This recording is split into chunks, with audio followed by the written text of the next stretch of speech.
With Levine, yes. Let me tell you what the game plan is. Oh, this is great. I can walk around and be crazy. I am going to speak for 30 minutes and give you a very professional briefing, a PowerPoint briefing. I wore my suit for you. Everyone please notice the suit. Okay?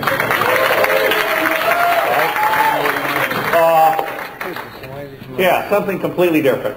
And then my good friend Akil Khalid, a blonde, blue-eyed American mujahid, who may be lost right now, but he'll get here within 30 minutes. I just bought him dinner.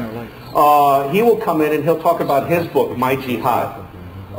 And I'm kind of using him as a counterpoint to me.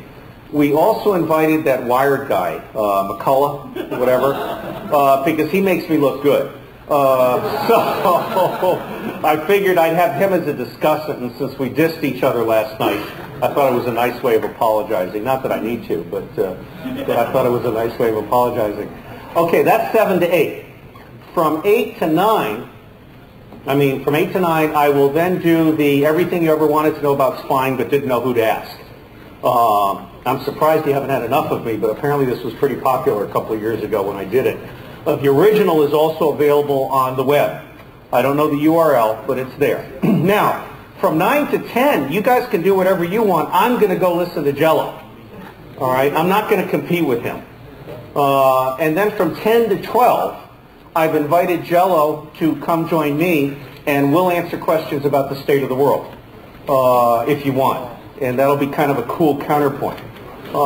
Yes, sir? Yes.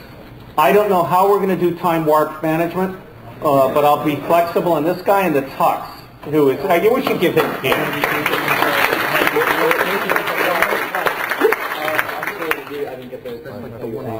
We are behind now. Our Jello's not scheduled for 10. Mm-hmm. Good. Then what I'll do is I'll go to 10 and I will stop.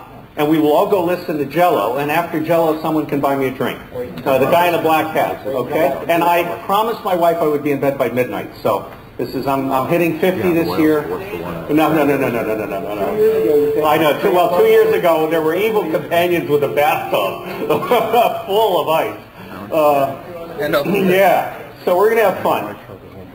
Now, these are my 2 books, and while we're waiting for techno shit to get ready.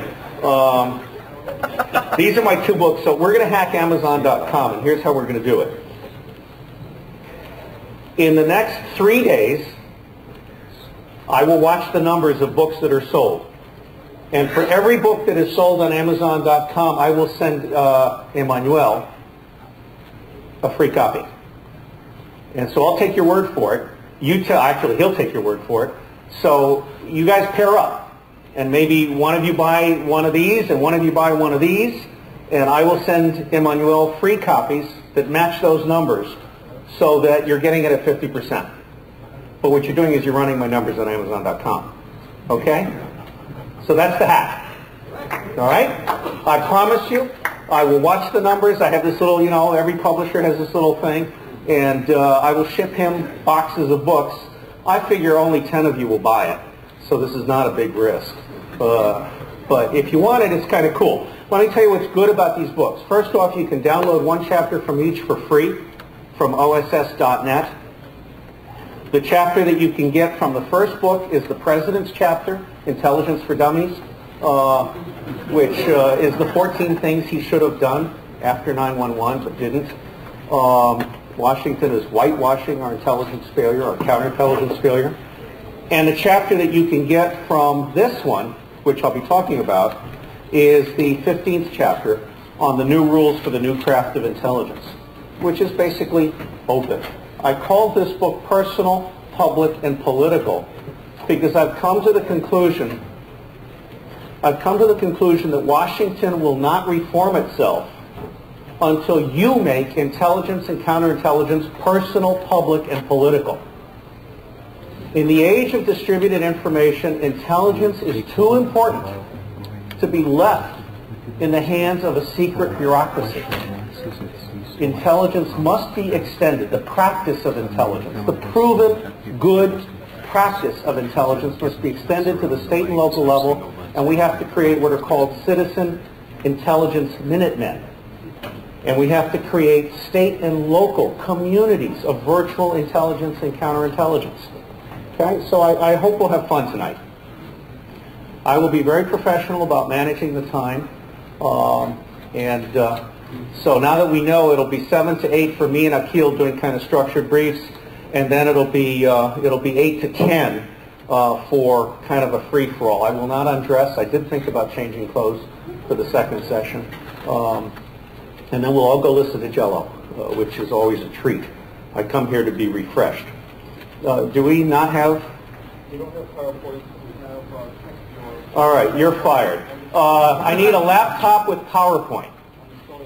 Oh, well, maybe we won't shoot you at all.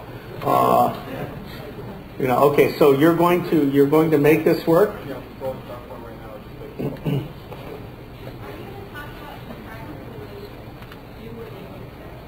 now.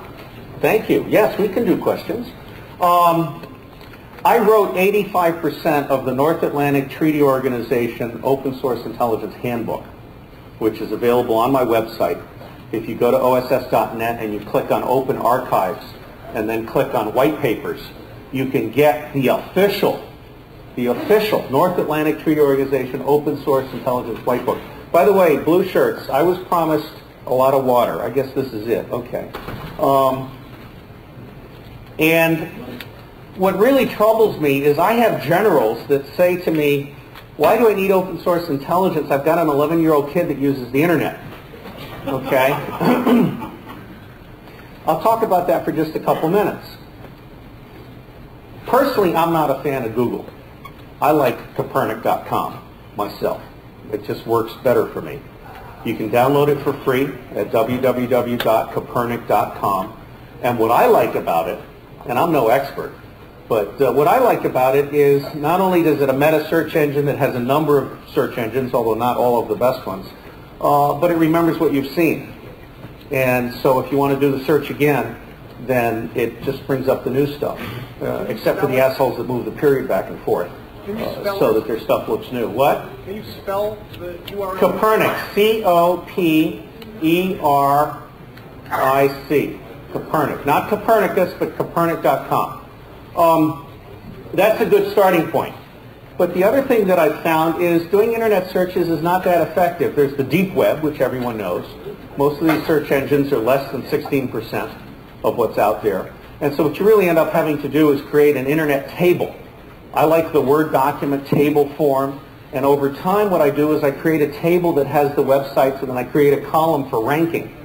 And so I basically have a personalized ranking table, and my second book contains tables for terrorism, genocide, crime, corruption, a whole bunch of things. And those are available electronically as well. So where do you go after the internet? Factiva.com. Dialogue, LexisNexis. They're all different. Commercial, premium, fee-for-service sources charge money. And what do you get with Factiva? Thank you, sir. With Factiva, bring up cyber advocacy, Pinkham. And you have my Pinkham on cyber advocacy. You have my permission to copy the entire CD-ROM if you wish. This is good. This is good. I'm going to drink a great deal tonight of water. Cheers. Now let's talk about Factiva. Factiva is the last 2 years' worth of really decent media. It's not all of the foreign language media.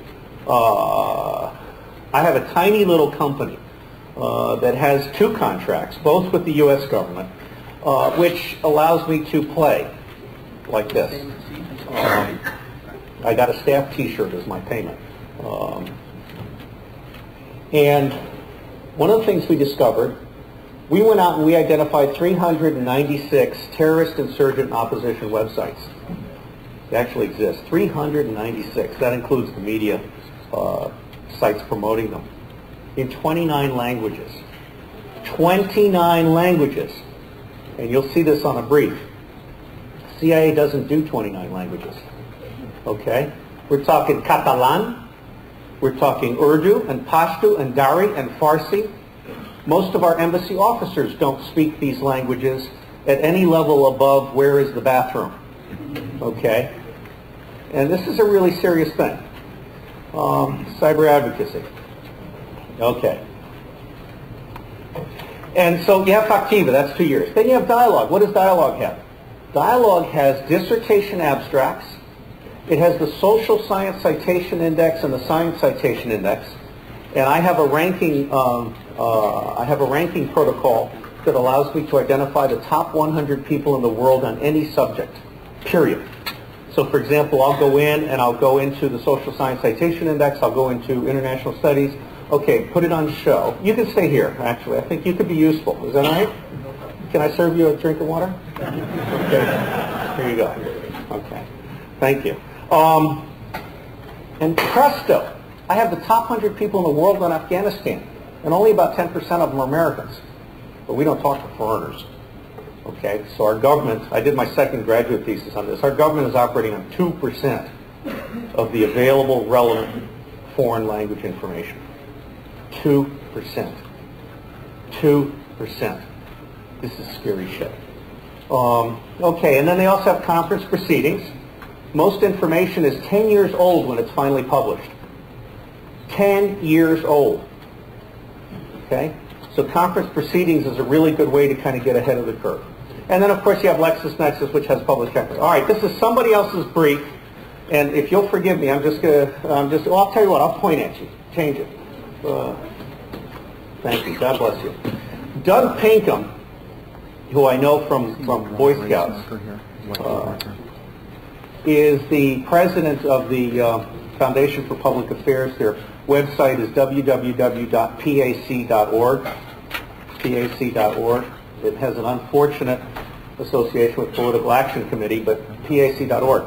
And they've done a couple of really cool glossy reports on how the AFL-CIO and other organizations are using the internet to do cyber advocacy. And because of the nature of this group, I wanted to just run through this really, really quickly. And I guess I'll just sit here. And could you make this available to Derek? Okay, so if you guys want this, we'll find a way to put it through the 2600 site. What? Oh, okay. All right, and I'm just going to go through these really quick. I just want to share with you another person's mind and experience before I start my own brief. Okay? These are pluses and minuses.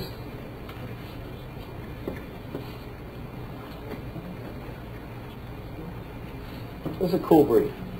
And I'm not doing it so you can get it now. I'm doing it so you can come back to it later. Okay? Activist tools and techniques. We haven't made the jump. And one of the things that the first chapter of my book does is talks about we need to use open source intelligence, legally and ethically available information, to monitor the assholes. Okay? Then we need to use the internet to link up together and to put all that together. And then we need to use the internet to basically score elected and appointed officials so that we can then slam their ass when they don't do what we want. Okay?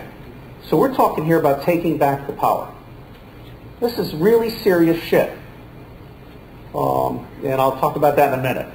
But this is a great brief from a person who really knows what they're doing.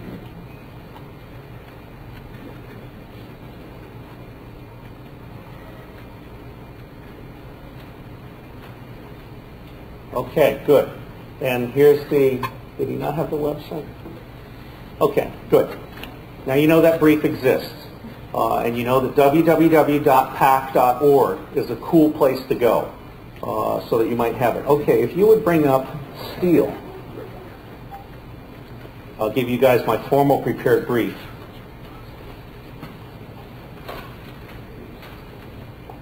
Did anyone not get a globe? One of these little blue things. What?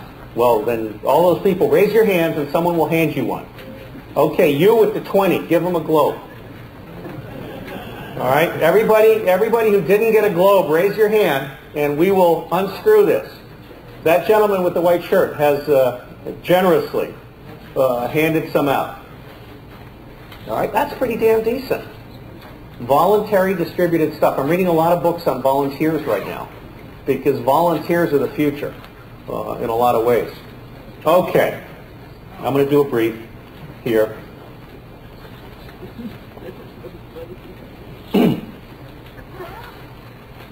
New York City is going to get hit again. It's going to happen. Get used to the idea.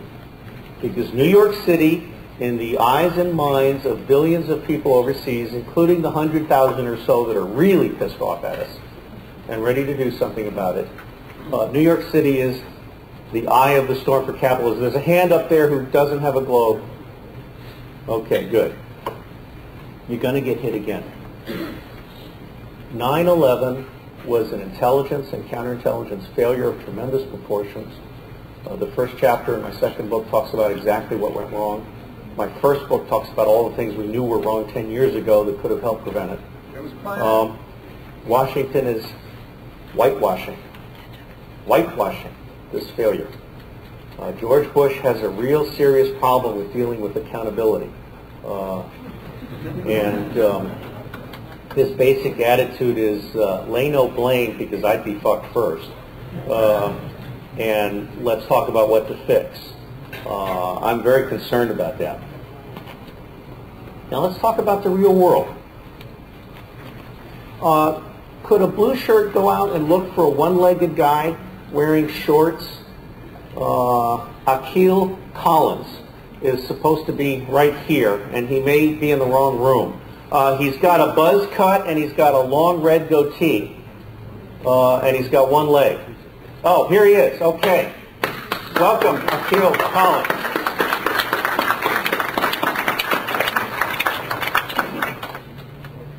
All right.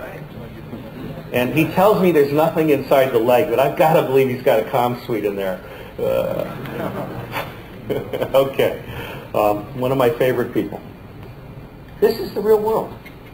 We're talking about roughly 75 conflicts that are killing 1,000 people or more every year. We're talking about 125 conflicts that are killing less than 1,000 people a year. And we're talking about roughly 175 internal violent political conflicts within countries, okay? It is a really screwed up world, and you don't read about this in the New York Times. You're not taught about this in your schools, and our intelligence community sucks at explaining this to the president.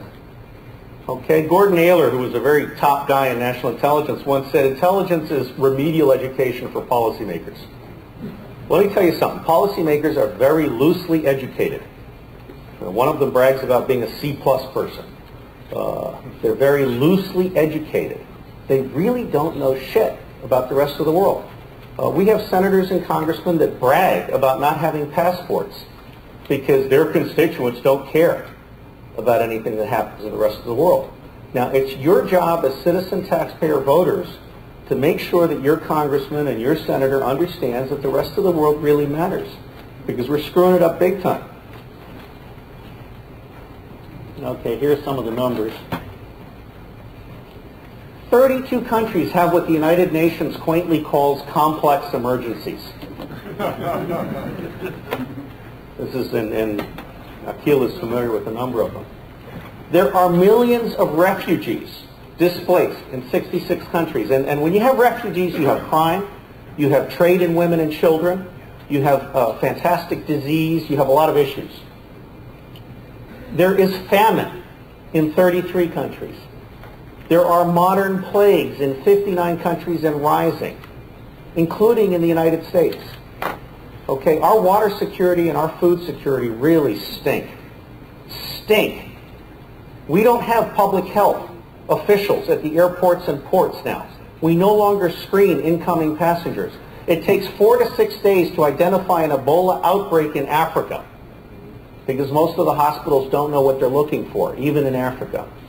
And Ebola got to Kansas 9 months ago. Okay? And we have a CDC and a public health infrastructure that's just trashed. And we have a lot of illegal immigrants that won't go to a hospital because they're afraid of being identified. Okay? So Los Angeles is a cesspool waiting to explode, among other things. Nothing against Los Angeles, but It's an issue. It's an issue. Child soldiers, other issues. Now, how do we spend your taxpayer dollar? We spend $400 to $500 billion a year while George W. was running us into a deficit. We spend $400 to $500 billion a year on what the military quaintly calls heavy metal. New meaning for heavy metal. We are buying all these aircraft carriers and all these fancy, expensive jets and all these really complex military systems that are useless 90% of the time. Useless. And at the same time, because we are funding what General President Eisenhower warned us about, the military-industrial congressional complex, we're underfunding diplomacy, foreign assistance, education, a digital Marshall Plan, public health, and saving the environment. Yes, sir.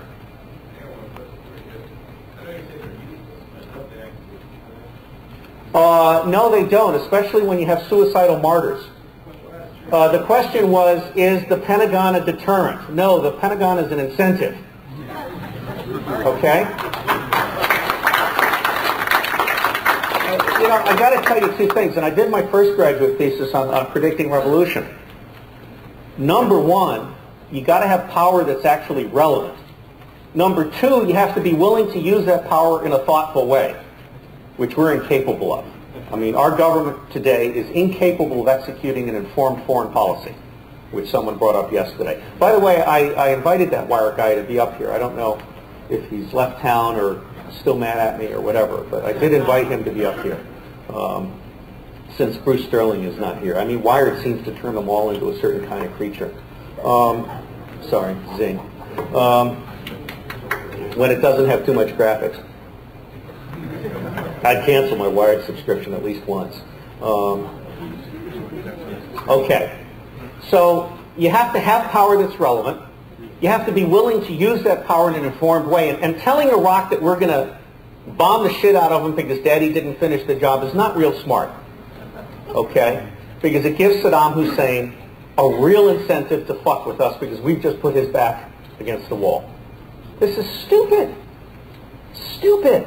And you as taxpayers should be outraged. Okay? So moving on. There are 4 different kinds of threats in the world. 4. Period. I thought of this in 1988. You've got the Russians and the Iraqs and the major conventional forces. These are states. These are violent states that have uniforms and tanks, and they very, very cutely, very nicely put up for NSA, hi, our comm center is here, you can listen now. Okay? And then you have low-tech groups. These are violent non-states. Terrorists, criminal gangs, transnational criminal gangs, ethnic, family-based criminal gangs are a real serious problem. Vietnamese, Japanese, Korean, Russia in particular. Well, CIA and FBI have just decapitated, eliminated their ability to deal with global ethnic crime. They moved everybody that was doing crime and narcotics over to counterterrorism, where they still haven't figured out what they're doing. So we've opened the back door, okay? And the mafia today is toasting CIA and FBI for being dumb shits, okay? And please don't misunderstand me. I love my government. And I love those 2 agencies, and anything I say that's critical is intended as tough love. Okay? I mean, I'm a shitty businessman, so I think government's important. And then you have low-tech seers. And this is basically billions and billions of people who are dispossessed and fucked over, and they see us as the problem. And the World Trade Organization and the International Monetary Fund are essentially the front end of our screw job on the rest of the world. We live in an aquarium. There are all these little islands in that aquarium. And we keep pouring our cesspool into the world, and on 9/11 it reached our nose. Okay? That's what it boils down to. Robert McNamara did a good book called Wilson's Ghost with someone else. I reviewed it on Amazon.com. Which, interestingly, the other favor you can do for me is go to Amazon.com and find my reviews. Just look up any intelligence book, and don't get worried about time, Akil, because we're going from 7 to 10. so we got plenty of time. Look up any review. And where it says "see more about me," I've been trying to explain to Amazon.com that "see more about me" should say "see my other reviews." Okay. They had this idea about creating a community and all this jazz. Well, I don't give a shit about these other people. I just want to know what books they've reviewed. And so if you go to that, I've got 294 reviews on national security books and volunteers and C4I and all that stuff, which are also in the annotated bibliography of my second book. But you can do me a favor by voting for those, because I'm competing with little old ladies that read romance novels and guys that review videos and software and stuff like that. And I'll tell you, it says something for America and what America is reading, that a guy who reviews only serious... Oh no, I'd much rather have a new battery. Yes, sir. I love authority figures that are competent. Should have had a new battery. Okay, so I'll use this for a while. After 9/11, America started to read about Islam and terrorism, and it's absolutely amazing. The public has awakened. The public understands. In fact, I got an email from a woman named Barbara Flasco. I presume she's a middle-aged mother employed somewhere in the Chicago area. And she said, if these people are that mad at us, I want to understand. And I love that. That's one of the coolest emails I've ever gotten. But America, while it's reading, is being unnaturally tolerant of a government that is not doing anything serious. Fox 5 cable version is Bible thumpers who believe the only book they need to read is the Bible. And I know this because every time I appear on Fox 5 Friends and Family cable version, I get all these emails from Bible thumpers who say that I'm being very disrespectful of the president when I say he's not serious about the war on terrorism. We're not serious about the war on terrorism. I call around Washington, including Congress, at 9, 10 in the morning, and no one's answering the phone. We haven't really changed anything that we're doing in Washington, other than moved a lot of people toward it. And oh, by the way, I love the Doonesbury cartoons on the CIA intern. Has anyone seen these? Launched a Predator, fired a missile, you know. It's going to take us 10 years to train these puppies. And oh, by the way, CIA has a 35-year rule, as do most law enforcement agencies. We can't hire anyone over 35. Duh. Maybe we should be hiring hard-ass 50-year-olds that have spent their lifetime overseas and are now ready to do some serious cool stuff for the government, rather than young white boys from Kansas. The reason CIA hires all of its secretaries, including my wife in West Virginia, is because they've never met a Soviet. And so they can be cleared easily. All right? We have the wrong priorities here. We're going after good kids who don't speak a foreign language, have never been overseas, and can get a security clearance, rather than really rethinking. All of you are instantly eligible for my kind of CIA. Except for the really good-looking strawberry blonde with black glasses who works for the FBI. Sorry. It's absolutely fascinating. All right, so we've got some issues out there. Now, Edwin Wilson, E.O. Wilson, has written an excellent book on the future of life in which he costs out what it would take to save the environment. It's under $200 billion a year. It's under $200 billion a year. That's loose change. Okay? That's loose change. Especially if the U.S. puts up $100 billion and then gets the G8 and the rest of the world to do the other $100 billion. And then finally, you have high-tech Sears, which is a combination of state-sponsored electronic espionage, individual criminal electronic espionage, and info-terrorism and info-vandalism and so on. And when Schwartau and I opened this conference in 1994, at which time I had a blue suit, a white shirt, and black glasses, and we played a strobe light with, thank you, sir. Testing. All right, so someone's going to turn this on magically.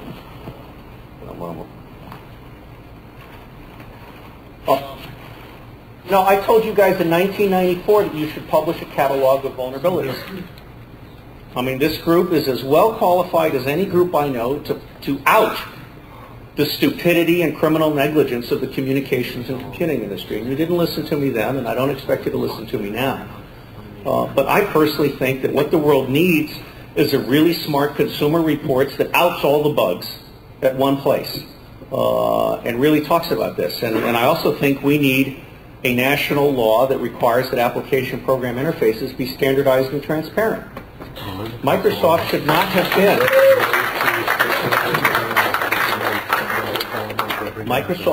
have been a lawsuit. It should have been a law. Because APIs are the railway, the common gauge of cyberspace. And until you get to APIs, you are going to continue to have Bill Gates as a 900-pound gorilla extracting tribute from everybody. Systran, for example, is a reasonably decent translation program, but it can only do RTF because they can't afford to pay Bill Gates for the secret handshake that would allow them to do PowerPoint slides and Word documents. Okay? So until we get to standardized APIs, we're basically going to have chaos in cyberspace. That's fundamental. And the Attorney General, not Ashcroft, he was busy putting handkerchiefs over Greek statues. But the Attorney General actually answered my mail. I'm an elected member of the MIT Silicon Valley Hackers Group. Unlike you, those are the guys that are really rich. You know, John Gilmore, employee number 5 from Sun, is one of them. And I go out and talk to them every once in a while. Actually, I listen. And we had a session with John McCartney, the father of artificial intelligence, about this API issue. He's a brilliant man. And so I sent a letter to the Attorney General that was staffed, coordinated with John McCarthy and a couple other people. And they actually called me up and said, hey, this is interesting. But then it flopped because they went over to NIST, which is responsible for standards. And they said, oh, too hard. I think it should be an internet standard. I think it should be something that Vint Cerf and ICANN and all these guys should be required to promote. Standard stable APIs that last at least 3 years should be a law. And Bill Gates shouldn't be allowed to release anything until it's been bug checked for 3 years. I don't buy it until it's been out for 3 years. Okay, moving on quickly. So there are 4 threat classes, but how do we spend our money? How do we spend your money and my money? We spend $500 billion a year on that green square. We spend roughly $20 billion a year on that brown square. We spend less than $1 billion a year on that orange square. And we spend about $13 billion a year on the high-tech stuff only. We call it critical infrastructure protection, and we put it in the worst possible place, the FBI.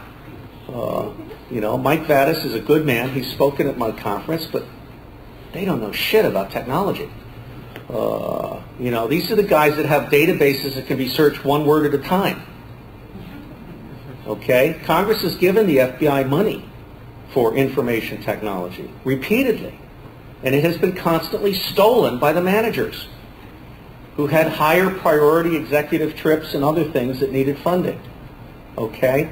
FBI and NSA, a big part of my presentation last time was about NSA being in the 1970s. Okay? You really have nothing to fear from NSA when it really gets down to the nitty-gritty. The U.S. government is in the 1970s with technology.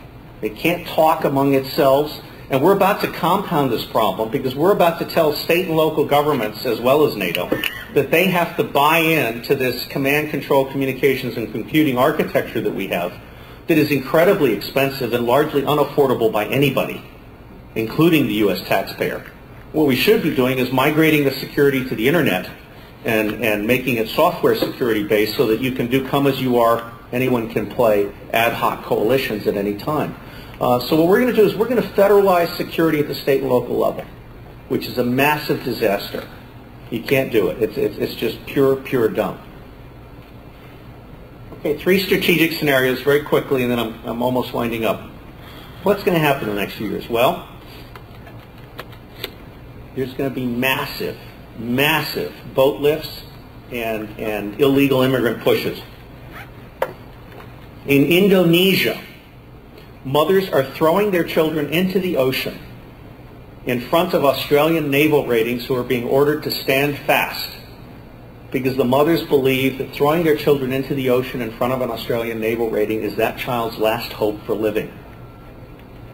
Of course, it's drowning instead. but you're going to see Indonesia hemorrhage people toward Australia. The British are now regretting the Channel because it's a handy little path for Algerians who are trying to crash into the Channel and march to England. They can't afford plane fare. So America, Mexico, China, Russia is going to be Asian within 20 years. Brzezinski says this in his book. I forget what the title is, but it's like Grand Strategy. What is it? Grand Chessboard? Yes, thank you. Grand Chessboard. God, I love readers. Grand Chessboard. China has an active policy of pushing both legal and illegal immigrants into the Russian space, just as Mexico has an active policy of pushing legal and illegal immigrants into the United States. Now, my mother was born in Colombia, so don't take anything I'm saying as being hostile to immigration. I wouldn't be here if she hadn't married my father and become an American citizen. But we've lost control of our borders. We have lost control of our borders in terms of people and health and ideas and money and the whole bit. Okay? So strategy number one is massive immigration. Strategy number two, Laurie Garrett has a 750-page book on betrayal of trust, the collapse of global public health. Strategy number two is we will see certain countries that will have massive outbreaks of Ebola or smallpox or whatever to the point that there's no one left to bury the dead. Okay, and this is going to spread because the public health system is such that we can't identify this stuff and contain it before it moves. Okay, and any of you that are sleeping with German businessmen, be aware that one of them at least has probably had a sexual vacation in Eastern Europe where he has been contaminated with a whole bunch of shit. Okay, and if he didn't go to Eastern Europe, he went to Thailand. Actually, Thailand's getting better these days. But the point is, the world, this stuff is just moving around so fast. Yes, sir?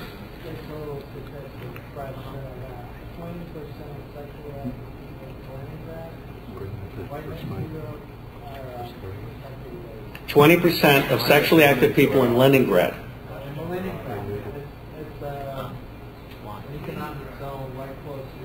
Okay, are infected with AIDS. And they've also got tuberculosis and strep and all these other things. And by the way, if you get put in a Russian prison, you're almost certain to come out with tuberculosis. Immune tuberculosis. That's right. We've created a whole series of diseases that are now not only immune to antibiotics, they're immune to freezers. Okay, they're temperature resistant. Okay, now, what's the third scenario? The third scenario is we spend some serious money on all of this, which is national security at its root. And that's not something that this president or any president so far is willing to consider. But we have to change our funding. Now, how did we fail? The red square is the world of information. I divided up into digital, analog, and oral unpublished. Then I divided up into English and all these other languages. That's as informed a slide as you're ever going to see on what our intelligence community can and cannot do. It sucks. You are being badly served by the U.S. government. You should be pissed off. And you should be writing to your congressmen and senators telling them that the McCain-Lieberman Independent Commission is a good idea and that anyone running in a congressional race this fall is going to be held accountable for being stupid. Okay? Because this is a goddamn disgrace. Now, we spend $30 to $40 billion a year collecting the 5% of the information that can be stolen. The National Foreign Intelligence Program allocates $150 million, 1/2 of 1% of the lowest public estimate of what we spend on intelligence, for what's called open source information in 29 languages. We actually only do about 5 or 6 really well. And the Director of Central Intelligence has been quoted to me as having said, "I will not legitimize open source intelligence as a discipline. We're in the business of collecting and producing secrets." Ouch. You know, Washington is totally out of touch with reality. And Herb Myers said this when he was Bill Casey's assistant. Herb Myers is the author of Real World Intelligence. He was a Fortune editor. In Persico's book about Casey, Myers talks about 15 years ago, he says the DO, the Director of Operations, which I would like to see become competent one day, which I was a member of. They only believe in information they can steal. Herb Meyer says they're out of touch with reality. This is a fact. This is a fact. The U.S. government is operating on roughly 2% of the available relevant foreign information because of this massive disconnect between money assigned to secrets and no money assigned to open sources, and the proven process of intelligence, which is very, very good, not being practiced by the various departments, defense, commerce, and so on. So what do we do with this 2% of the information? We don't process it. We don't process it in any one place. There is no single central processing network in the United States government. In fact, one of the reasons we're on 2% is because 80% of what we do collect in our embassies overseas is sent by pouch. That's those big orange bags with diplomatic couriers. It's sent by pouch back to the corresponding action officer in the corresponding agency, who promptly puts it in a shoebox and forgets it ever existed. It's not in a digital electronic environment where it's readily available to the public that paid for it, or to the rest of the government or whatnot. Okay, and this is the relative value of the various disciplines. That's open source intelligence, human clandestine intelligence, imagery intelligence, signals intelligence, and measurements and signals intelligence. And we can do more on that later. So what's the new craft of intelligence, which my second book is all about? And I repeat, for every book bought between now and, let's say, Wednesday at midnight, I will send Eric a free matching copy. You guys put your claims into him. He knows you better than I do. The new craft of intelligence recognizes that in the age of distributed, multicultural, multilingual information, we really need to get our shit together. We can't be blind, dumb, and ignorant anymore. So lessons of history. I read a book by the Rand Corporation called Anticipating Ethnic Conflict. A 175-page book with no index, no footnotes, no bibliography, and in the course of 175 pages on anticipating ethnic conflict, it managed to avoid mentioning the word history once. This is quite astonishing. I read the book twice, the second time solely looking for the word history. How can you be that stupid? But that's what your taxpayer dollar is paying for, is shit like that. So lessons of history, and I've got a plan to actually go out and get Islamic history and Chinese history and so on, and slice the spines and digitize it and index it and get it in there. Global coverage. CIA does what's called hard target coverage, which is we decide who we really fear, and until 9/11, that was the Russians, the Chinese, and India-Pakistan nuclear conflict in North Korea. And we're apparently still delusional about Cuba being a threat. Okay. And we spend all of your taxpayer money on those 5 or 6 targets, and we don't do what's called global coverage. Well, it turns out most of the threats in the world start in festering sinkholes like Somalia and Haiti and Burundi and Rwanda and Indonesia.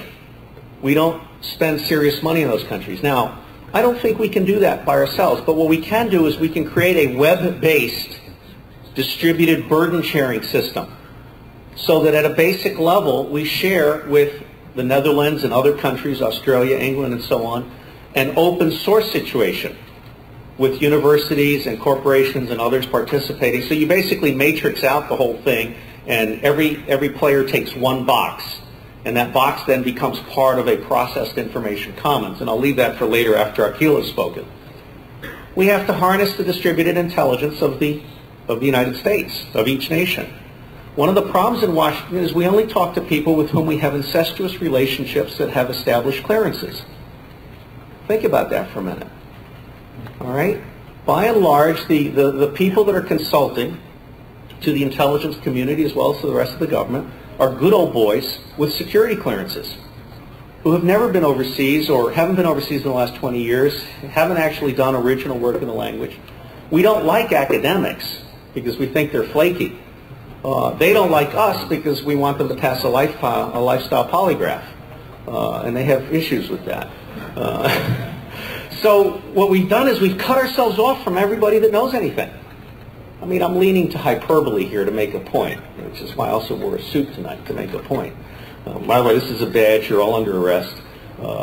Just kidding. But we've cut ourselves off. I mean, when I look at Afghanistan, I can instantly identify the top 100 people. It includes about 10 people in the U.S. It includes a bunch of French and Italians and a couple of Russians. The Poles, the Norwegians, the Swedes, the South Africans. You know, it's amazing, the little centers of expertise. And citation analysis basically means that you've published something that is so well regarded by others that it's been quoted a lot in official publications, peer-reviewed journals, and so on. After 10 years of trying to get them to create a living directory of the top experts on every country and issue in the world, I've still failed. I stand before you as a failure. The U.S. government is simply not interested in indexing who knows what. Just refuses to do it. Okay? And then last, spies and secrecy. And my first book really details everything that's wrong with spies and secrecy, having been a spy. We still need spies and secrecy. There's still great evil in the world. We still need to be able to penetrate this stuff. But let me take this opportunity to say that I am just absolutely outraged that the U.S. government should presume to declare someone a combatant and strip them of their U.S. citizenship rights. That is a disaster waiting to happen. We're asking John Ashcroft, the man who spends time covering up the breasts on Greek statues, to decide who is an enemy combatant or not. This is a prescription for disaster. Now let me tell you why it's so terrible. In a conventional war, combatants wear uniforms and shoot guns and are real easy to spot. Okay? In an undercover war, you don't know. For instance, I could be technically said to have aided bin Laden because I published an article and then a chapter in my book which says how to take down America in 24 hours. Okay? I've written the book on how to take any country down. Win Schwartau, Peter Black, who died recently at a very young age, wrote a wonderful article in Wired on the top 10 targets to take down America. Are we traitors to our country? Does John Ashcroft get the right to label me a traitor to my country and call me a combatant and lock me up without my citizenship rights? That's so scary. It gives you a deeper understanding of U.S. militants and why they fear the U.S. government. Okay? You cannot allow the U.S. government to be out of control like that. And that should be a major issue in the congressional elections. I don't want to get too crazy here and say that Bush should be impeached for failing to respect the Constitution and protect the rights of the single individual citizen. But if Clinton could be impeached for a blowjob, I think this is a lot more important. Actually, I think he was impeached for lying about it. Technically, it wasn't sexual relations. The president was absolutely right. He didn't inhale either. All right, I'm going to skip over this, but this is what a citizen-driven, web-based, open-source intelligence network looks like. And the charts in my second book. But basically, you guys can self-organize. And one of the visions that I have is for every neighborhood to have its own intelligence organization. And I want to be able to type in my zip code and immediately in concentric circles see everything I care about. Disease, water security, food security, public safety, the whole bit. And having seen the situation, which includes trusted reports on what the situation is, which is a whole other issue, discussion that I had with Rob and Andy and a couple of others. I then want to be able to see, okay, who's in charge of this issue and how do I communicate with them? And who else is active on this issue and how do I communicate with them? And last but not least, before every election, I want to be able to print out a scorecard on how these people have done. And I want them to clearly understand that citizens are no longer going to be uninformed and lazy.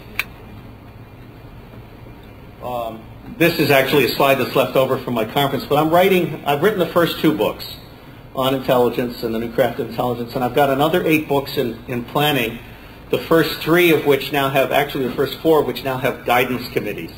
And so I'm going to write a book every 2 years about intelligence, a specific intelligence community. My Swedish colleagues are creating a website, and so what we're going to have for each book, let's take law enforcement as an example, because I really treasure and cherish what law enforcement can and should be. For every book, there will be a website which has the book outline. People can sign up and be in the directory of interested parties.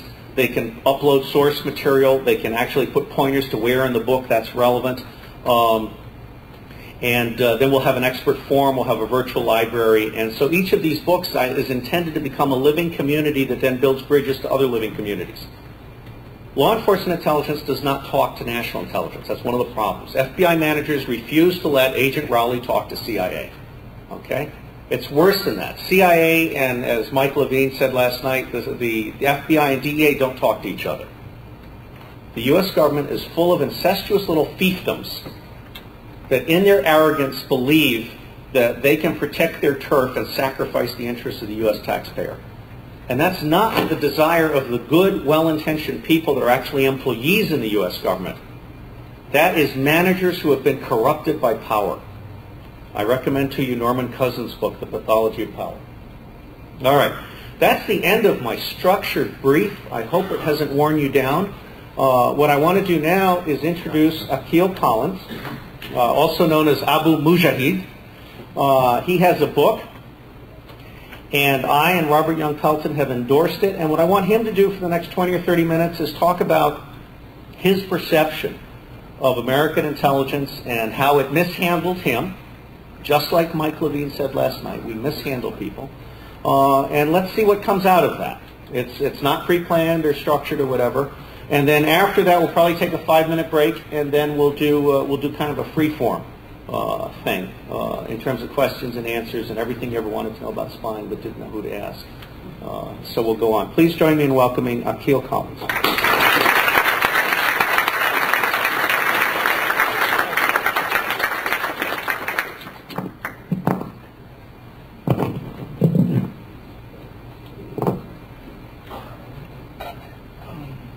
I guess I really want to start with, like, you know, if you go back to September and you look at the reason that Bush gave everybody. Louder? Can't hear. It's a technical problem. Audio. What about now? Yeah. Bring the mic closer.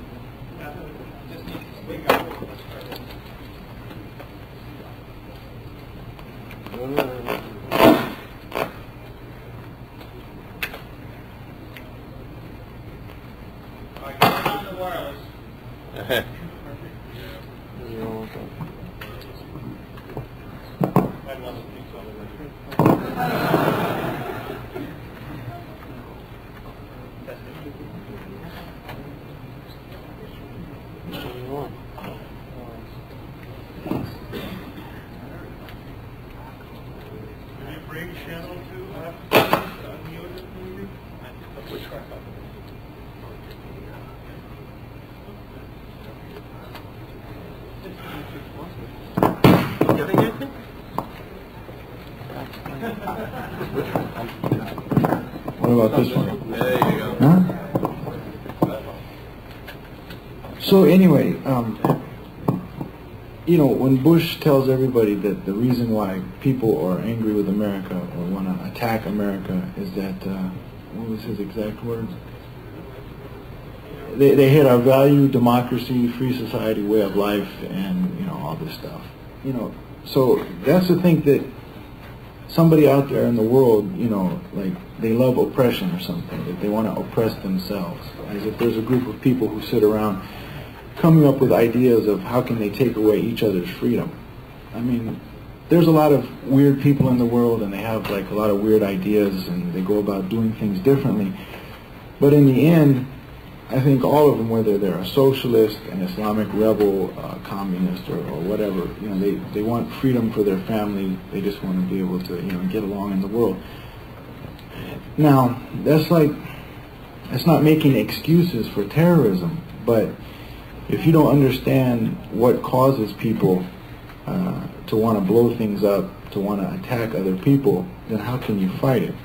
Because if you just think it's for the reasons that he gave us, you know, you're never going to get anywhere.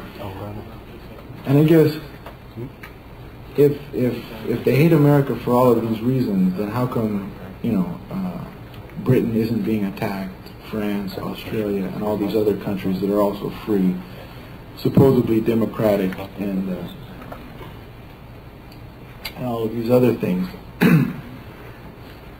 So, if you look at originally what bin Laden's problem with America was, when he left Afghanistan after the war with the Soviets, he went back to Saudi Arabia, and this was right before the war with Iraq, and he gave the King Fahd of Saudi Arabia a plan.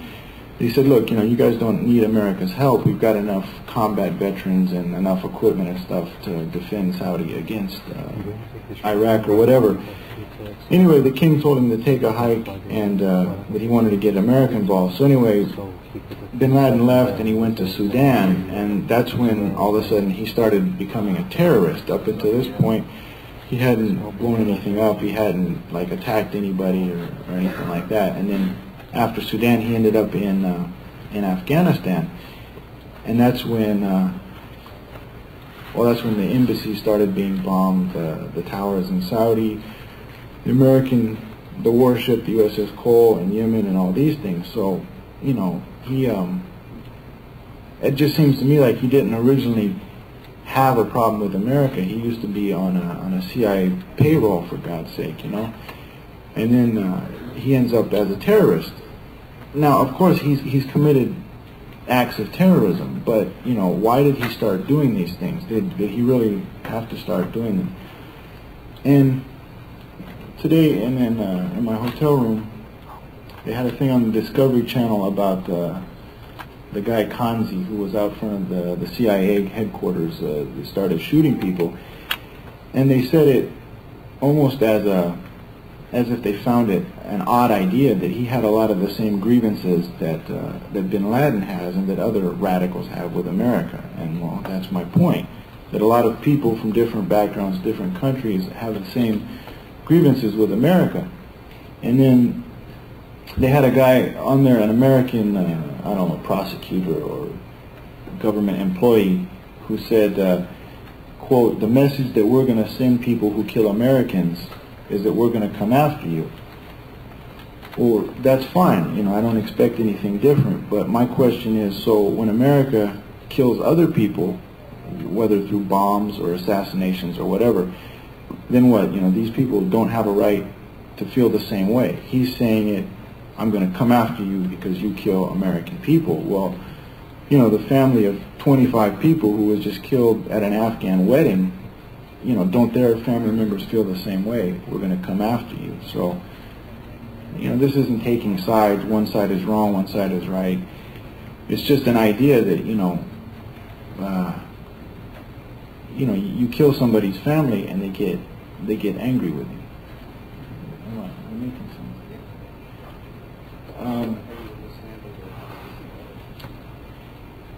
Now, in 93, 94, or 1995, I started out my international travels in Afghanistan and Kashmir, and in 95 I ended up fighting on the side of the Chechen rebels in Chechnya against the Russians. In 1996, after having been wounded and trying to get back into Chechnya again on a second trip, there was a couple incidents that went down, one of them being the tourists that were attacked or killed in Egypt, that made me sit back and, you know, think that maybe me being who I was, having been to the places that I had been, that I could offer some assistance in, you know, fighting terrorism, people being killed in Egypt or whatever. So I approached the American intelligence, being the embassy in Azerbaijan, and you know, I thought that I would approach the CIA and that I would offer what I had to offer, and we would all get down to work. Next thing I know, I find myself back in the States working for the FBI. How that happened, I don't really know, but so to make a long story short, altogether I worked for the CIA, and then in the end, joint operations, with the FBI and in joint operations with the CIA for almost 4 years. And in 1998, while working on a joint operation with the FBI and the CIA, I was in London, and I received an invitation from bin Laden himself for me to go to his camp in Afghanistan, because obviously he and his people didn't know who I was really working for at the time. They just thought I was a radical figure. I gave the news to my my FBI handlers, and I thought that they would be as excited as I was, and the response I got was that I should wait and see what the final answer was about him inviting me, but I wouldn't. Yeah, from headquarters. But I wouldn't get my hopes up too high, whatever that meant. So message came back that a runner had been sent to Afghanistan, that I was officially invited by bin Laden, and I told my handlers about that, and they said it would never happen, to get the thought out of my mind that whatever. And, you know, I pointed out that here was the first American intelligence asset that would, you know, be close to bin Laden, and I don't think I need to tell everyone the things that could have been done with that, and they didn't want to do it.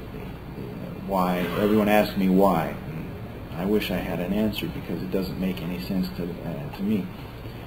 After this, I decided, all right, well, I need to take some time off from you guys, because this isn't making a whole lot of sense. Keeping in mind that the whole point of this operation was to send me back to Chechnya, to penetrate a group there that really didn't have any bearing on any international events. It was just a Chechen rebel group fighting against the Russians. So I took some time off, and I went to Kosovo to help the Kosovars fight against the Serbs.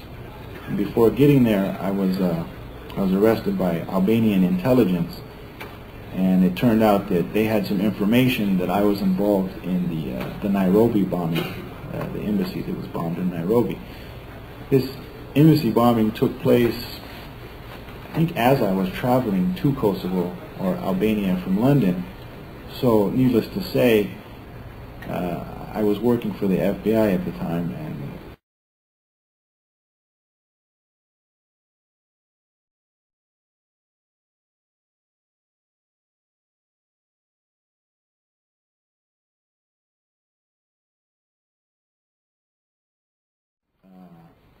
basically they just end up shitting on you, you know. I don't know how else to put it. And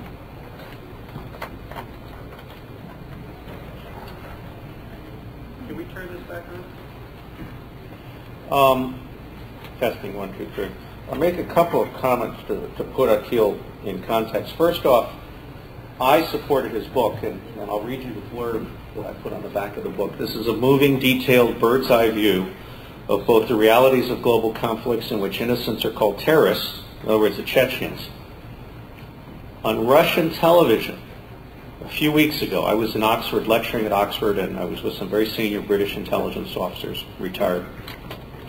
On Russian television, the police caught a bunch of people moving boxes of dynamite into an apartment building in Moscow, and they very grandly announced on TV that they had caught some Chechen terrorists. It turned out it was the Russian KGB. And about 2 weeks later, a major general from the police, sweating bullets, got up and very stiffly read a prepared speech that basically said, we've discovered that this was actually an official state test exercise to see if we were alert. Bullshit. Okay? The Russians are screwing the Chechens. Big time. We track 18 genocides worldwide. There are 2 in Russia, the Chechens and the Tatars. There are 3 in Indonesia. There's a bunch. It's a whole chapter in my book from Greg Stanton, genocidewatch.org or .com. So the rest of this reading is, in which innocents are called terrorists while governments do the terrorizing. And of the flagrant inadequacies of the CIA and the FBI, each full of good people. Please, if you remember nothing else, remember that I think that everybody who works for the U.S. government is a good person except for the top managers. Okay? The top managers are good people who do not have a passion for their work. All right? They're political schmoozers. rather than serious professionals. And until we have people with a passion for doing intelligence and counterintelligence on behalf of the American community, we're going to continue to have a fucked up bureaucracy across the board. Good people trapped in monstrously politicized bureaucracies. I know and admire this mujahid. He is a loyal American, a faithful Muslim, and a speaker of truth. And then somewhat grandiosely, I say, hear him and weep. Okay, that's a little over the top. I'm sorry. But it's a good book. And you won't see this book. Now, there's another book that goes with this by Robert Baer, one of the most famous and successful CIA case officers in the Middle Eastern counterterrorist beat. He's written a book called See No Evil. And in that book, which was approved by the CIA's Publications Review Board, which also approved my books, in that book he states in black and white with documentation throughout that CIA has no serious assets against terrorism worldwide. Okay, you're looking at one of the two people, John Walker being the other, and I think maybe there's a third, who actually got close to bin Laden and his people, and we screwed it up. But Baer says we don't have assets. Now, why don't we have assets worldwide? We don't have assets worldwide because in the early 1990s, the head of clandestine operations, named Ted Price, could not recruit decent people with college degrees. And so he promoted all of the intelligence assistants and reports officers with high school degrees. They became the case officers. Then we had a guy named Dave Cohen who's now blessing New York with his presence, in charge of the New York Police Intelligence Department. He's an analyst by training, not a case officer. And his first few weeks on the job, he says, what's an Axis agent? And we explained to him that an Axis agent is someone that helps us get close to the real target. He says, fire them all, they're not producing intelligence. So we got rid of most of our Axis agents worldwide. And over time, we perpetuated and accelerated a dependency on foreign liaison, which is we ask the people we're supposed to be spying on to tell us what we need to know. Duh. This is really screwed up. Now, I emphasize, everyone who joins CIA and FBI is a patriot that has given up prospects for making more money in the private sector. I was one of two classes that was, they changed the psychological profile from company man, meaning someone who goes along with everything the boss suggests, to self-starter. In both cases, the 1979 class and the 1982 class, 50% of the class quit within 5 years. We simply couldn't put up with the bullshit. And so one of the things we have to think about is how do we migrate toward different kinds of people? And how do we migrate? For instance, the classical case officer is a hip-shooting cowboy with no master's degree. And the classical analyst is an overeducated introvert that has a social IQ of a large rock, like me.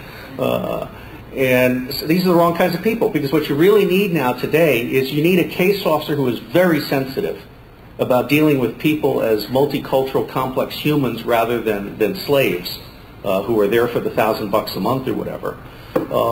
And you need case officers that have advanced degrees and understand culture and history and have actually read. And you need analysts who can handle people. Because the acme of skill in the 21st century craft of intelligence, and I have 26 new rules which you can get for free by downloading this chapter from OSS.net from the home page. The acme of skill in the 21st century is not about knowing the answer, it's about knowing who knows. And about putting the customer with a question in touch with the source who has an answer in near real time, and then refereeing the process so that everybody comes out happy. This is a whole new ballgame. We have an industrial age intelligence system. We have a factory intelligence system. And we need to move to a network intelligence system. And unfortunately, we have the wrong managers. We don't have the tools. We have the wrong culture. And the president made a neophyte's mistake, which is he gave more money to intelligence. All right? Giving more money to bad managers makes them worse.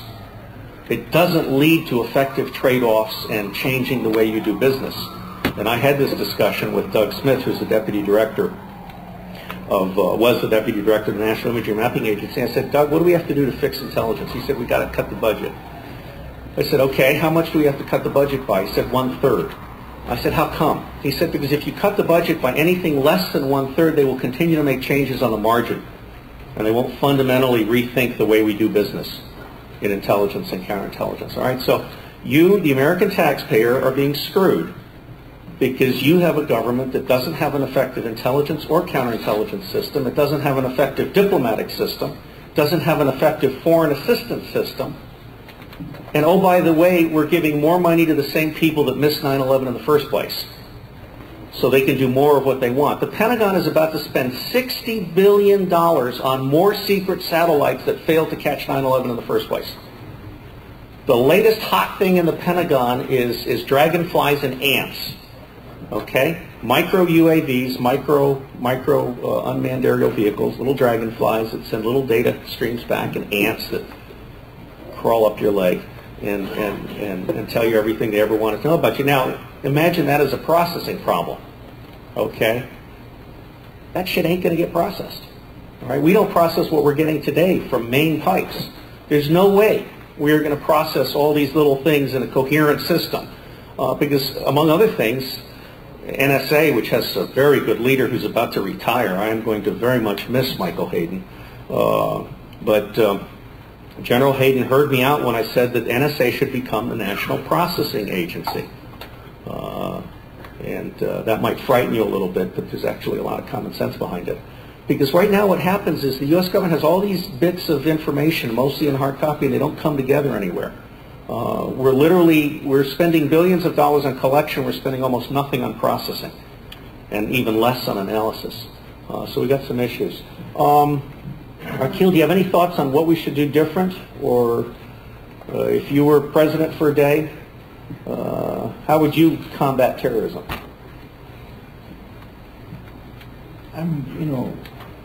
First you have to look at all the foreign policy, everything that America is doing.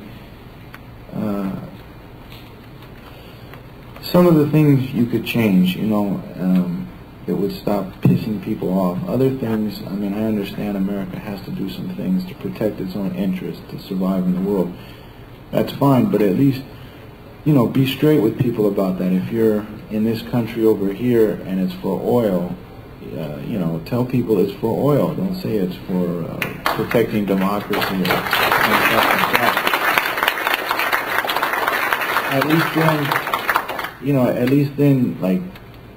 At least some people won't be so angry, because they'll be like, well, at least you're being straight with us,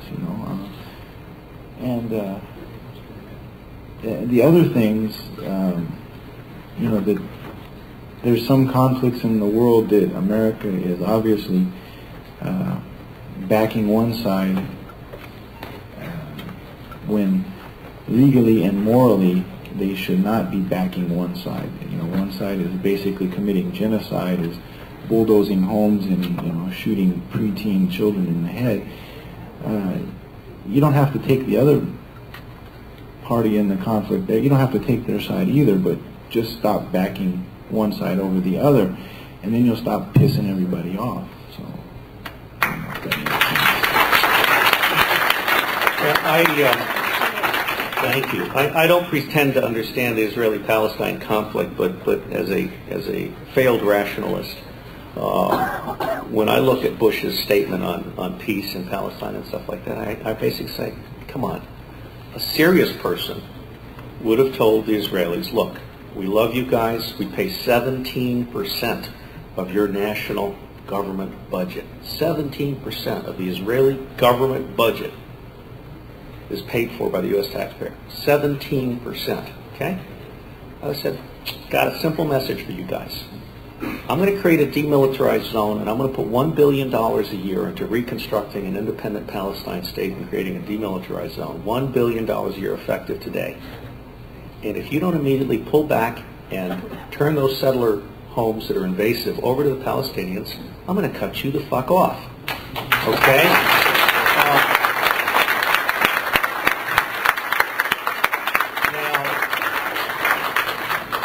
If you're Jewish, you may not want to hear that, but I'll tell you something. I personally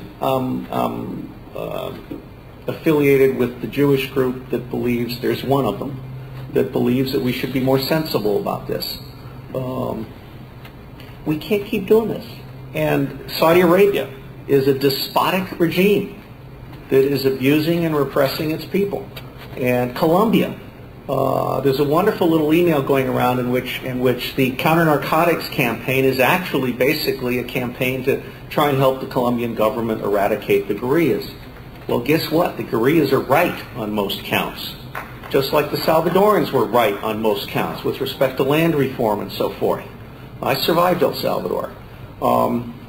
What we have here is a very loosely educated American policy elite that is out of touch with reality, that is not paying attention to intelligence, and is not funding intelligence to the level where it can make sense to them.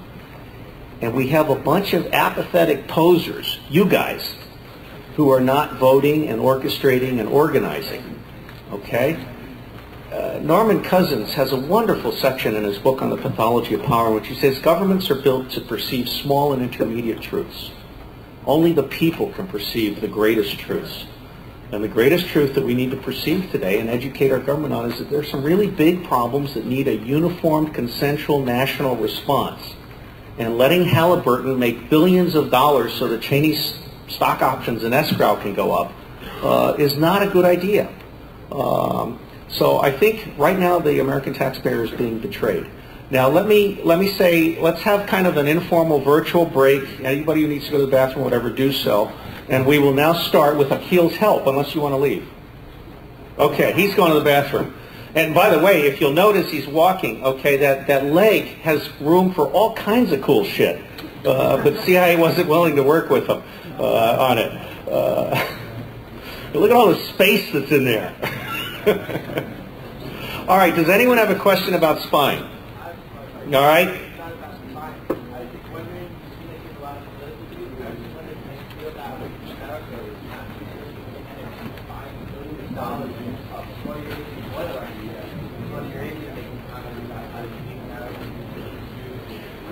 Yeah, he's asking how I feel about Saudi Arabia basically. Look, the limits to growth people had it right 20 years ago. That's right, there's a microphone here, so we'll start using that. How I feel about energy independence? First off, I think we should let the Saudis hang. Walk away from it. Walk away from it. I also support Brzezinski's view that Turkey and Iran are the linchpins for that region. Yes.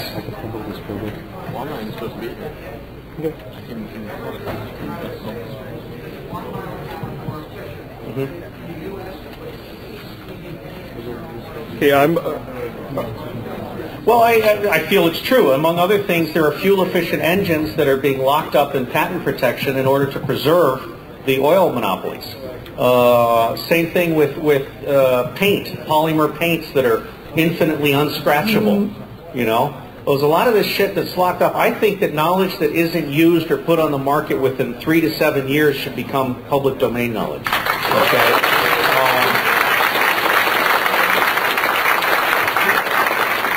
But until the Greens, the Reform Party, the Libertarians, and Ross Perot get their shit together and actually talk to each other, we are going to continue to be stuck with a Democratic-Republican axis that is not representative of the people, period. Mike, you really got to buy my books, if only for the annotated bibliography. There's a book called The Radical Center by Lind and Halstead, who run the New America Foundation. And they said, for the first time in history, the majority of Americans perceive themselves as independents. Okay, there is a tipping point coming here. I don't know if it will happen in the next presidential election, although I think that George Bush is doing everything he can to get kicked out of office. But there's a tipping point coming here. I don't know what's going to happen in the congressional elections, but I hope that they are an indicator. Let me go to you, ma'am, in the front. Yeah, I'd like to know what the scoop is on Mideastern women now being used as terrorists. There was something shahidas, is that what they're called, shahidas?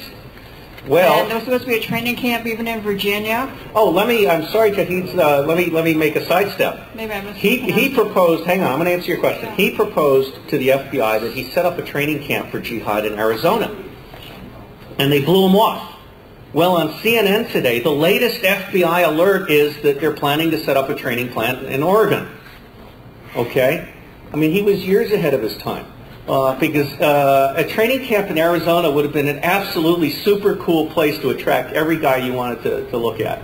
Now, on women, Bin Laden and his studs are most willing to use porn sites and other things in order to put steganography, which some of you probably are very familiar with, which is changing the grayscale, as a communications device. Now, women, under the fundamentalist Islam view, are badly mistreated and really looked down on. But this is what's called asymmetric warfare. They've realized that women aren't searched and women aren't controlled, and therefore women make sense. I'll tell you, suicide changes the whole equation. New Orleans will go away if someone blows up one of those oil service boats and takes out the levee. Okay? Levee, whatever. I learned English in a concentration camp. But New Orleans is extremely vulnerable to an oil service boat blowing up or whatever. I mean, that levee is a huge Achilles heel. Los Angeles has some major issues with port security. Most of the rest of the country is built on the premise that we only need to insure against acts of God, not acts of suicidal man or woman. Now, Indonesia is a good case study for women. Ralph Peters, who wrote Will America Triumph? The Fight for the Future, he's kind of our Lawrence of Arabia these days. He just did a long report on Indonesia. And one of the neat things about Indonesia, which is very, very Islamic, is the women don't take any shit from the men. They're very liberated, secular, very much co-equal with the men. And the United States is busy pissing all over Indonesia. I mean, our idea of helping Indonesia is to send a few special forces troops. We really haven't given it some thought. I'll end with one other comment, and I certainly don't mean to pander to the women, although I'm married to one, and she allows me to stay around. The single best investment for taxpayer money overseas is the education of a woman. If you spend $1 educating a woman overseas, it has health implications, energy implications, the whole bit. Michael O'Hanlon wrote about that. All right, please let the next person step forward. Thank you. I'm not quite sure if this is totally topical, and it's also based on assumption. I wasn't aware I had been topical at all tonight. Okay, and I hope you guys will direct questions to Akil, too, who went to a lot of trouble to get here. Also, it's also based on an assumption that there's a problem with media today, it being very centralized and probably interest-driven.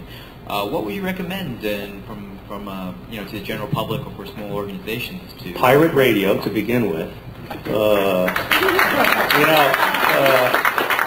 Howard Rheingold is a friend of mine, and I admire him very much. Howard was the editor of the Whole Earth Review. In fact, my first radical article came out in the Whole Earth Review in fall of 1992, called E3I, Ethics, Ecology, and Evolution, an Alternative Paradigm for National Intelligence. It really concerns me that we've given up the airwaves. We've really, I think citizens basically need to vote in Greens and other responsible representatives of the people, because if you lose control of the airwaves, you've just lost control of your mind. And we need to have neighborhood-based information enterprises that are not only responsive to the neighborhood and representative of the neighborhood's interests, but also in concentric circles can tie the neighborhood into the decisions at the state, national, regional, and global levels. But you got the self-perpetuated problem right now in terms of, there's the TV for people go for that for world information or whatever information. They're going to the newspapers, which are all being centrally controlled as well. Well, Noam Chomsky was way ahead of the rest of the world with manufacturing consent and things like that. Yeah. I was in Paris one weekend, and I'm now too fat and too old to get into trouble. So I sat in my hotel room because I was stuck between countries and watched CNN for a weekend. It was a terrible experience because they were just recycling crap, very shallow crap. There's a book by McKibben called Missing Information. It's an absolutely lovely book. I review it in I think, my first book. but you can also see all my reviews on Amazon.com. McKibben tape recorded all of the television for 24 hours, and then he looked at it over the course of a year, and then he went out and sat on a Thoreau mountaintop for a day, 24 hours, and he compared the relative value of the two. It's a very, very interesting book. I think consumers and citizens really underestimate their power. You know, look at what McDonald's did once people started saying, we ain't buying your shit unless you get rid of all this plastic stuff. They did it. They listened. People have much more consumer power than they understand. And they have much more vocal power than they understand. And they have much more voting power than they understand. The problem right now is people aren't voting. They're not interested. They're not doing citizen intelligence. They're not doing citizen networking. They're not doing citizen newspapers. And that's where we have to get to. And so the hack is to basically get people back in the business of controlling or at least being able to access the information they need to be good voters.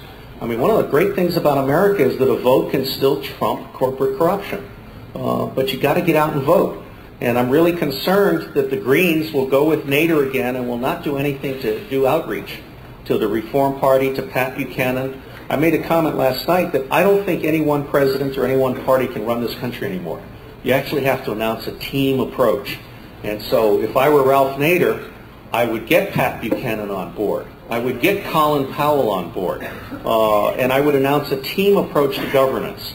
And if you look at the last part of Nader's book on crashing the party, the 10 principles that he outlines there, and I'm going to have to cut you off, next person, but the 10 principles that he outlines there is, all right, I'm going to change my mind very quickly, but the 10 principles that Nader has in the back of his book, that's what we should all be for, whether with or without Nader. Go on. So other than pirate radio stations and more participation in terms of generating forms of information, you don't have any solutions? I think you need to take control of your congressmen and your senators, okay? But you can't do that with the media basically either skewing information or not giving you information. You can do it door to door. You can do it door to door. It's called asymmetric warfare. Basically, we've got to get out the vote and we've got to get out the volunteers. And that's the bottom line. And you know, there's that old song, give me one man and he'll give me 10 and 10,000 and so on and so forth. One of the reasons I come to these meetings, constantly surprised that I'm invited back, is that you refresh me. I mean, this is a great bunch of people, including all my Fed friends in the audience. This is a great bunch of people, and you ought to do more. And I'm really irritated with the media for not being here, but you're either boring or threatening from their perception. All right, next person. Very brief question. What you stated is that we're living right now in an information society, and so information is paramount. Could you elaborate on the methodics of actually making decisions and how you outline Sure. 100 influential people? Well, okay. Let me do this in 3 quick pieces. First off, the intelligence and counterintelligence processes really are good. They work. Now, the intelligence process, which I described briefly in the second book, basically is requirements definition. What is it you need to know? Then collection management. Where can you find out this information and what's the validity and so forth of the sources? And then source fusion, multi-source fusion into an analytic product that answers your question that's actionable intelligence. And then finally dissemination, which usually, in the case of a busy person, means it can be no more than a 5-minute video or a 1-page report. And so, of course, CIA spends all its time putting together really big reports that nobody ever reads. The dirty little secret about the $30 billion we spend is not only do we not process 90% of it, but the 10% of it that we do process is basically unread by anybody that matters. Colin Powell has canceled his intelligence morning brief, saying it's useless to him. There are a number of cabinet secretaries that have canceled their CIA briefings because they don't see the relevance to their work. Because we still are focused on 5 or 6 major targets and 1 customer, the President of the United States, who admittedly, I'm sorry, this is a really cheap shot, who admittedly needs a $30 billion remedial education program. But that was unforgivable. I'm so ashamed of myself.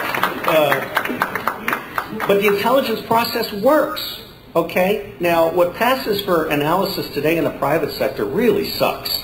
I mean, we've all seen the disclosures about industry analysts being corrupt people who were not doing their homework, who were basically exploding the customer, as Michael Lewis wrote in Liar's Poker, which is a very good exposure several years ago.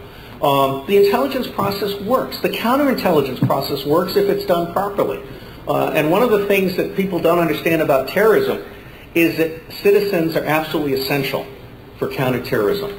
I was assigned over a weekend to go down and blow up the Supreme Allied Command Atlantic, in theory. In other words, I went in, I did everything, took pictures of the generals' houses, they were all listed in the phone book, and over the course of a weekend created a 2-page plan for basically blowing up the Roosevelt aircraft carrier with cigarette boats, which no Navy can stop, cigarette boats loaded with explosives and a nice shaped, metal cone charge, and taking out SACLAN headquarters at 7 in the morning, and they freaked. And I blew up the Hampton Roads Tunnel while I was at it. This is asymmetric. Now, as I was going in and taking my pictures and doing this very hostile, intrusive kind of thing, I was keeping careful track of who saw me. A waitress on her cigarette break outside of the Fisherman's Wharf restaurant saw me taking pictures of the aircraft carrier. A NATO security guard saw me loading up gas at a gas station that was closed. On a Sunday. Now, I have to be fair. It would take credit cards, so I was pumping gas. But the point is, I kept track of who was seeing me. And, well, all those people, A, they didn't know what to look for. B, they didn't know who to tell. And C, if you do tell them, like the flight instructor who called the FBI and said, this guy wants to learn how to fly into the World Trade Center. And there was a movie actor that saw these guys in first class casing the front end of the compartment. The FBI didn't want to deal with that. So what we have here is a huge disconnect. The public needs to be educated. In fact, if you look at airport security, I mean, it's easy in hindsight. But in retrospect, what we should have done rather than grounding the entire fleet and panicking the whole country is an immediate FCC message to every plane to announce to all the passengers then in the air, the paradigm has changed. It's no longer be calm, see Cuba. It's now kill the motherfucker or you're dying too. Okay? This is information. Okay? Instead of going through all of this nonsense that has just completely destroyed the American aviation industry, that one little snippet of information, which costs nothing to distribute, could have changed our defensive paradigm. Okay? And that was the difference between the plane that crashed in Pennsylvania and the other two. They had the information from cell phones. I've lost my train of thought. Okay, so the first is the process of intelligence. The second is we are really illiterate and ignorant when it comes to doing legal, ethical, open source intelligence, okay? Not just students, but think tanks now. Reputable think tanks are publishing 40-page motor-mouth opinions with no footnotes, bibliography, or index, and throwing in a couple of appendices of government documents, and they're calling that a book, okay? Academics. I go to the International Studies Association every year trolling for potential employees, and 90% of those people have no original ideas and can't write. It's really scary. Kids in high school now are getting by on internet surfing rather than learning how to use the Social Science Citation Index, which is by the Institute of International Studies. In fact, let me use this as a case study in 6 phone calls. I was asked, am I on here? Okay. I was asked in 1995 to take on the entire U.S. intelligence community by the Aspen Brown Commission. And the test case, which was given to me at 5 o'clock on a Thursday evening, what's going on here? Off? Okay, that's off and this is on. Okay. Huh? Still on. No, okay, good. The test case, which is instructive, was Burundi. 5 o'clock on a Thursday, they turned to me, they turned to the staff director, Britt Snyder, and they said, okay, by 10 o'clock Monday morning, we're on everything you've done on Burundi. Well, I was on my way to Las Vegas, interestingly enough, to talk to DEF CON. I like Jeff. I don't go to DEF CON anymore, but I like Jeff and support his work. So I called my assistant, who was still there, told her which 5 faxes to send, and then she sent me a fax with everyone's phone number. And in Las Vegas on a Friday, I made 5 phone calls. LexisNexis. I said, I want the top 10 journalists in the world who have reported from the front lines in Burundi and Rwanda so that I can immediately arrest them and interrogate them. Okay? So top 10 journalists. Just kidding. There's still something going on here. John, please turn off the microphone. Huh? Is this one? Yeah, right. Okay, so top 10 journalists in the world. This is easy to do. No one does it. Then I called the Institute of Scientific Information, which publishes the Social Science Citation Index and the Science Citation Index. I want the top 10 people in the world who have been cited in peer-reviewed publications as authorities on Burundi and Rwanda. And I got that. Top 10 academics in the world. A couple of U.S. guys, a couple of, get up against the wall. See, so essentially it's peer review? It's, no, that's the second step. Third thing I did was called Jane's Information Group, and I had them put together a tailored binder, which had 1-page orders of battle for each tribe in the conflict, at a time when the government was only looking at the official army wearing uniforms. There's still something wrong here. Can we do something about audio? I can give you the podium mic and turn off your lapel. All right. Now this is off. Take podium mic.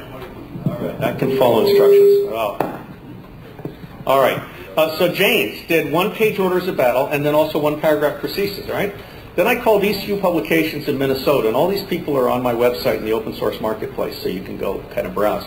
And they're specialists at getting all of what used to be top secret Russian military maps for the Third World out into the Western world. Well, Russia spent a lot of money on Third World maps because of the wars of liberation. Did you know that your government does not have tactical military maps for 90% of the world? 90% of the world. The best we can do is the 1 to 250 pilot charts. Okay? We don't have tactical 1 to 50s for Somalia, Haiti, Burundi, and all of that stuff. Okay? So he sent all of that stuff, Russian military maps. I called Oxford Analytica, which was started by David Young, who worked with Kissinger on the NSC, and I had them send all these 2-page briefings that they do for executives. And they had done about 20 over the course of 5 years on Burundi and Rwanda, what it meant for the U.S. and foreign relations and capitalism and the UN and so on. And last but not least, belatedly, because I didn't know them that day, but about 2 weeks later, I called Spot Image in France. And it turned out they had 100% of Burundi, commercial imagery, cloud-free, less than 3 years old, at the 1 to 50 level, which is what you need for tactical. This is 6 phone calls. The CIA had the World Fact Book and one of those cute little color-coded maps of the region. Okay?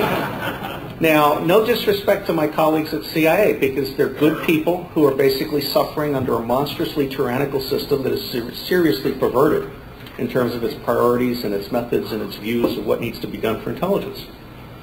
So knowing who knows and being able to make those phone calls and get that stuff in near real time is what really matters. But we don't do that. We have an industrial era system. Last but not least, you got to be able to mesh. The internet is a starting point. Commercial premium services, and if you're not using Factiva Dialog and LexisNexis, you're not serious. You have to be able to go for gray literature in foreign languages. Gray literature is limited edition publications that are legally and ethically available, but you have to know they exist and you have to know where to go to get them. Okay? We don't do that because embassies don't go out looking for stuff. The only people in a U.S. official installation overseas that have the money with which to buy local knowledge are the spies. And they require that you commit treason as a condition of employment. Okay? This makes no sense at all. If you had $100,000 to $200,000 for each embassy and they had a little analytics cell that could buy open source intelligence, gray literature, the whole bit, we could increase what we know about the world by an order of magnitude. Okay? And then finally you have experts on demand, which is, it's impossible to have an expert on left-handed Lithuanians with earwax problems, okay? But there's going to come a day when you need one, and you have to be able to go get that expert and use them. As I routinely, for under $6,000, I will go find the world's top expert on the Zeeman effect, which is really cool. You can detect underground facilities from outer space by detecting electromagnetic variations in the Earth that suggests that there's a lot of power underground. DNA signatures, living tissues, which is put the dog's nose in a box so you don't have to feed it or collect the poop. You know, this is really good stuff. And for under $6,000, $2,000 to find them, because it costs $1,000 to do this dialogue ranking thing. $500 for the database time and $500 for the analyst time, 4 hours. You just put all that together. And then last but not least, the tools suck. One of the neatest things CIA ever did was called Computer-Aided Tools for the Analysis of S&T, Catalyst. And it had 3 tiers. It had the desktop publishing tier, and then it had the decision support tier, which was modeling and, you know, simulation and judgments and all of this stuff. And then it had the data entry and conversion thing, which was geospatial and video and audio and how do you make all that work, including translation. Well, in 1987, when this idea came to maturity and it was being piloted by Gordon Ayler in the Office of Scientific and Weapons Research, he was spending $8 million a year on Sun and Next workstations. He was doing object-oriented programming. And CIA made a corporate decision that they would go with the PS2 and the secretly neurotic architecture. They turned themselves stupid overnight. Okay, and they literally blew away the opportunity to create analytic tools that would have had an order of magnitude impact on CIA analysis. Now, they're doing some good things today in terms of thinking about analytic tradecraft and how do you do really good analysis, because right now we don't do a lot of analysis in the U.S. Or anywhere else. It's really, a lot of this stuff is fly-by-night stuff. So you put those things together. You put the process of intelligence together. You put this internet through gray literature and experts on demand thing. Oh, by the way, when you talk to an expert, you shouldn't have to require that they go through a lifestyle polygraph. And Akil mentioned this. One of the problems we have is that we don't like to work with people who aren't recruited agents who have passed a polygraph. There's lots of stuff you can do as a straight-up one-time business proposition. I guarantee you, for $1 million, I can get an audio device anywhere. Okay? And I have not found anyone who turns me down when I offer them $2,000 a day for weekends work. You know, we're just not thinking out of the box here. So I hope that very long answer satisfies you. I will ask, yes, quick question for Akil because I want to respect his presence here. As a man who has taken up arms for a cause that you consider just, and I think you could be called a good specialist on how transparent world borders are. How serious do you think the interior threat to the United States is? How many actual combatants we're dealing with, and what is the magnitude of the threat? Outside? You mean outside threats, like in Inside the U.S. How many enemies do we have inside right now in the state? Outside the Beltway. Sorry, cheap shot. This is my worst ever. Outside the Beltway, not too many. No, really, honestly, there's not, you know, all the sleeper cells that they talk about and these things. I mean, there's actual sleeper cells that have been sent here under order or something. I mean, really, honestly, they number probably, you know, 5, 6 guys here or there. Then there's other groups of people that I'm sure are just, you know, upset with the way things are going, and they might hook up with a friend, and they're potentially dangerous. But then, you know, you have that with, you know, militia groups and everything else. So, but actual, you know, serious threats, I mean, not very many. That's not the stage that we're in right now. You know, it might get worse later, but right now I wouldn't worry about it too much. Here in Columbia, one of the problems is random terrorism. Here in New York City, a Columbia University professor was killed by a couple of Islamics a few years ago. And my basic feeling was they got all hopped up over one of these sermons. There was a very good PBS documentary done on mullah sermons in the United States inciting Islam adherents to kill Americans. You know, maybe we should not let them do that. That was going on for 10 years, actually. More than Yes, that. exactly. But see, we don't do foreign languages. I'll tell you, the biggest counterintelligence mistake in history, and I've got a table which outlines the 5 policy failures and 6 intelligence failures that led to 9/11. After the first World Trade Center bombing here in New York City, the screwed up car bombing, the FBI captured an entire house full of documentation. And they didn't translate it. They didn't read it. because they had one guy in the New York field office responsible for Arabic, and he didn't want to do it. And they didn't have the $250,000 that they needed in the budget to actually outsource it to the private sector. And it never occurred to them to just digitize it and post it on the net and ask for volunteers. Okay? So as a result, we had a treasure trove. And we also had the same thing after the guy blew himself up in the Philippines. We've had some French arrests. We've had a whole bunch of stuff. None of this stuff has been translated or read. We're clueless. We need a different model here. We need a different kind of person. We need a whole different approach. And I'm afraid, I'm very concerned that it's going to take another 5,000 body bags before we get it. And that's not original to me. Someone else said that when Condi Rice had someone going through Washington doing a review.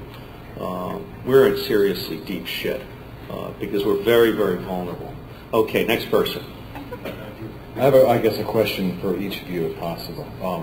First, for you, Mr. Steele. Robert. Yeah. Robert. Mr. Robert Steele. There. I assume the answer is that it's in your books, and that's fine. Maybe that's what I'm looking for. Or it's in the 10,000 pages of free information on my website. Do you address, or how would you address the idea, and if I understand you correctly, that you're going to have an open source, or rather an open community-based intelligence service that comprises any number of... Not me, you. We the people. You're also going to have secrets and national intelligence as well.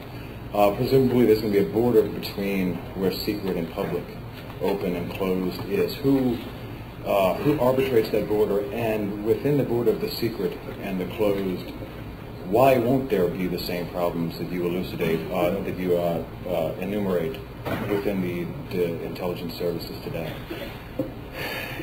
One of the most revolutionary developments I think that's come along is peer-to-peer computing. I'm really waiting to see that mature. Sunshine does a lot of good. And one of the interesting things about open source intelligence is that roughly 80% of what you need to know to do good foreign policy, for example, is unclassified. But we're not reading it. I mean, 90% of what we need to know to do good foreign policy on Arabic countries, for example, we don't know because we're not reading the newspapers, we're not attending the mosques, we're not putting it all into a digital thing that can be farmed out. So the first layer, and you saw my chart with lessons of history, okay, we're ignorant.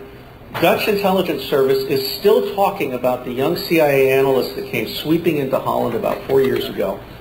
No, actually about 1992 or 93. She was the desk analyst, the analyst, not the case officer for the Netherlands, and she came sweeping in like the Queen of Sheba and thought that because she was CIA's point person for the Netherlands that she was a goddess. She didn't speak Dutch. She had never read any Dutch history or Dutch culture or whatever.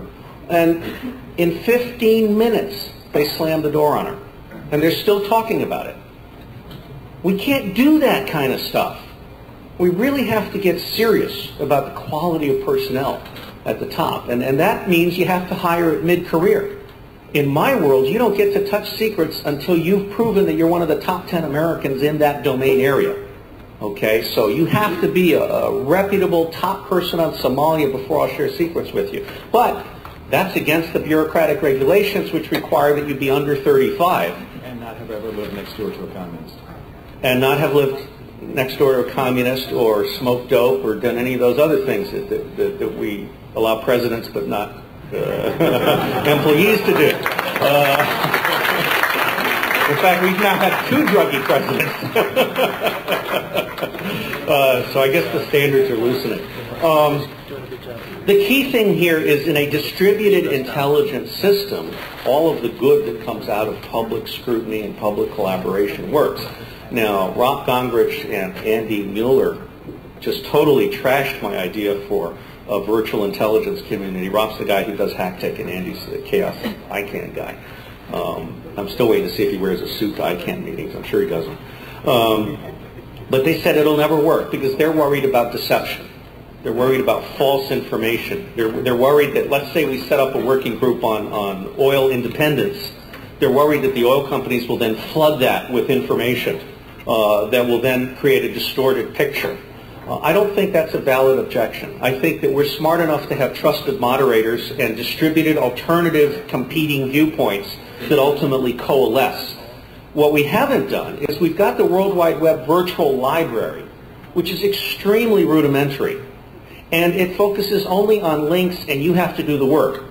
Okay, it's like these new modern military rations. I was in the Marine Corps Infantry, and God, I would die for a can of peaches, you know, or any of the fruit cocktail especially. I really like that. Well, now we have all these dehydrated rations because they're lightweight, mixed with water. You carry the water. Okay?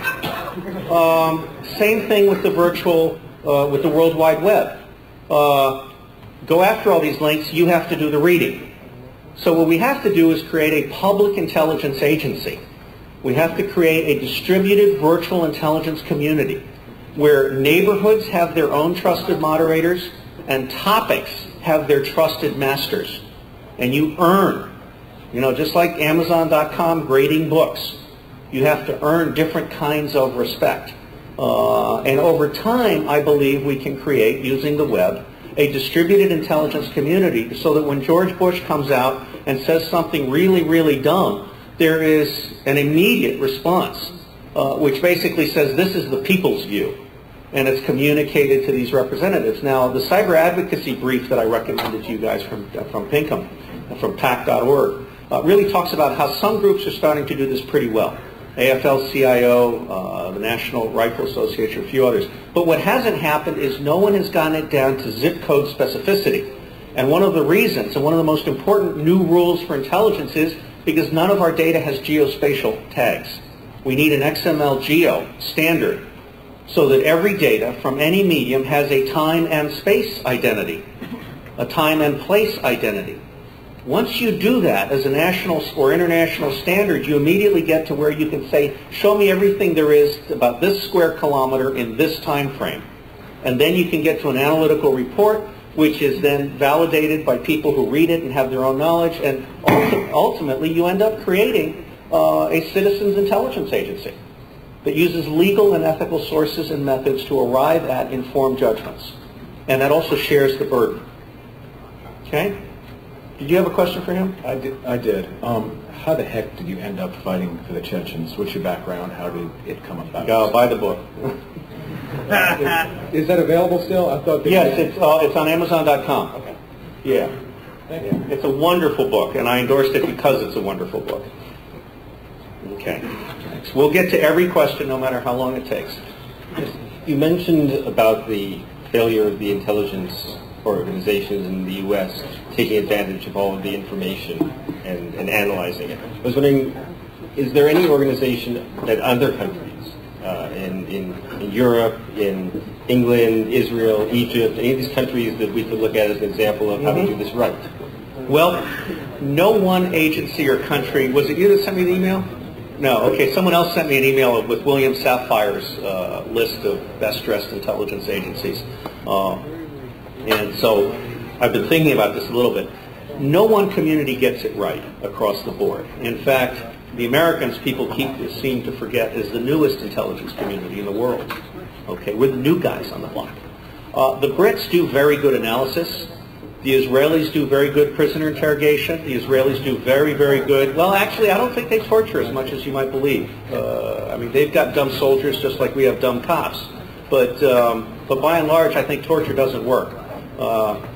Arresting their relatives works, which is a Syrian practice. But they do very, very good behind-the-lines telephone taps. They'll send teams into Egypt and Jordan, and I've reviewed one of the books on Israeli military intelligence, and I think they do a lot of things at the tactical level very well. The French are extremely good at using second-generation Arabs. The Americans have a reluctance to take second-generation Arabs because we like them, you know, third generation, whatever. We've actually gotten much worse at the business of intelligence in the last 50 years, I think, because of our dependence on collection technology and our lack of investment in processing and our complete lack of investment in human intelligence, including analysis.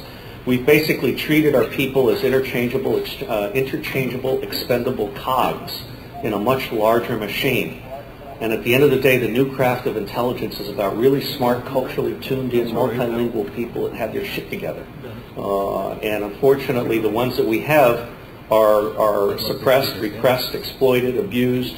I attended the Intelligence Producer Consumer course at CA as part of something I was doing in 1986.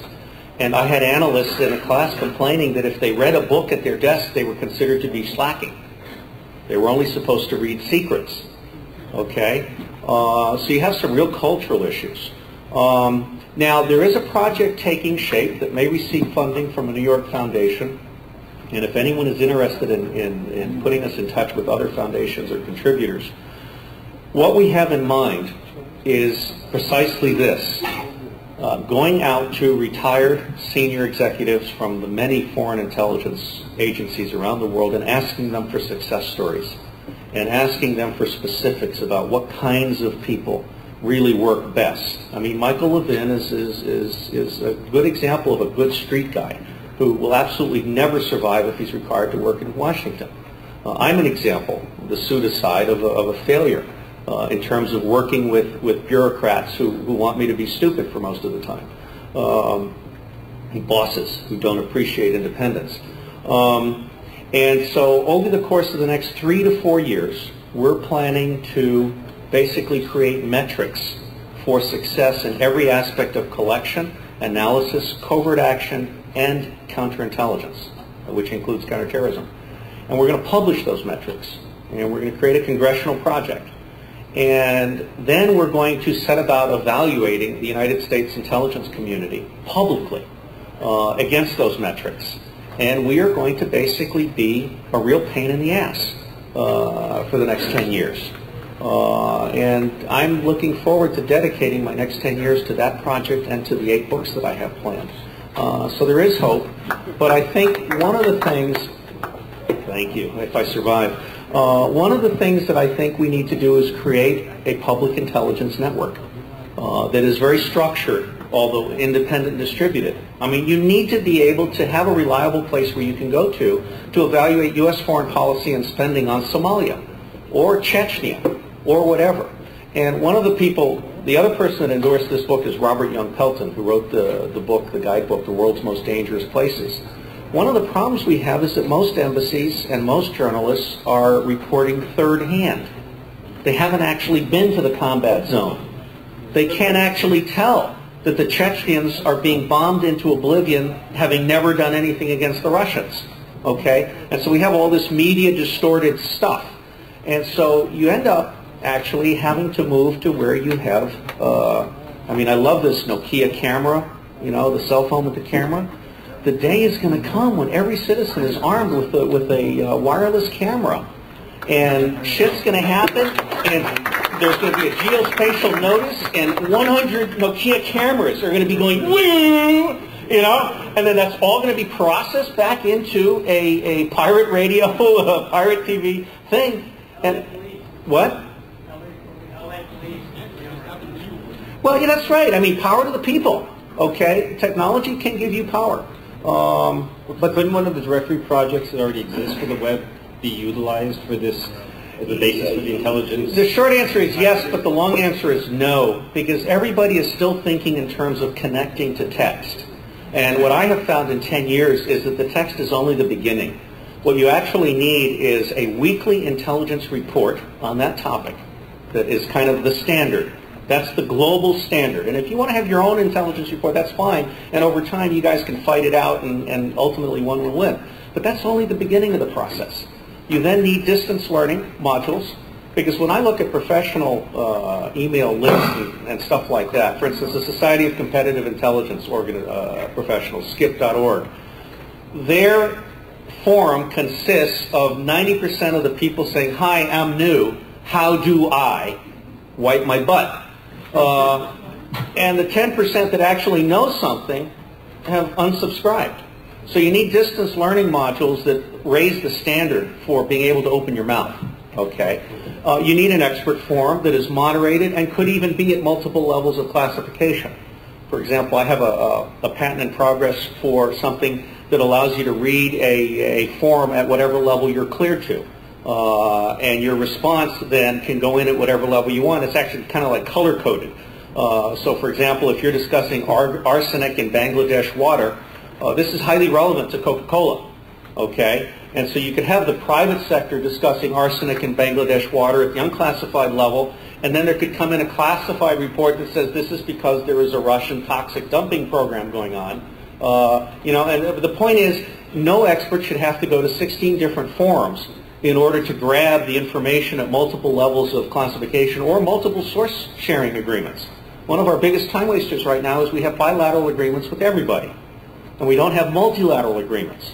So the Brits and the French, for example, we pretend that we're telling them stuff individually when in fact we're simply going door to door and repeating the process. So we need to massively move toward multilateral information sharing at multiple levels of classification. And then over time we'll get to it. I'll tell you what is good. What is good is that the internet has changed the world. The internet and peer-to-peer computing have irrevocably altered the power relationship between the people and the corporations. I mean, among other things, I would eliminate personal status for corporations.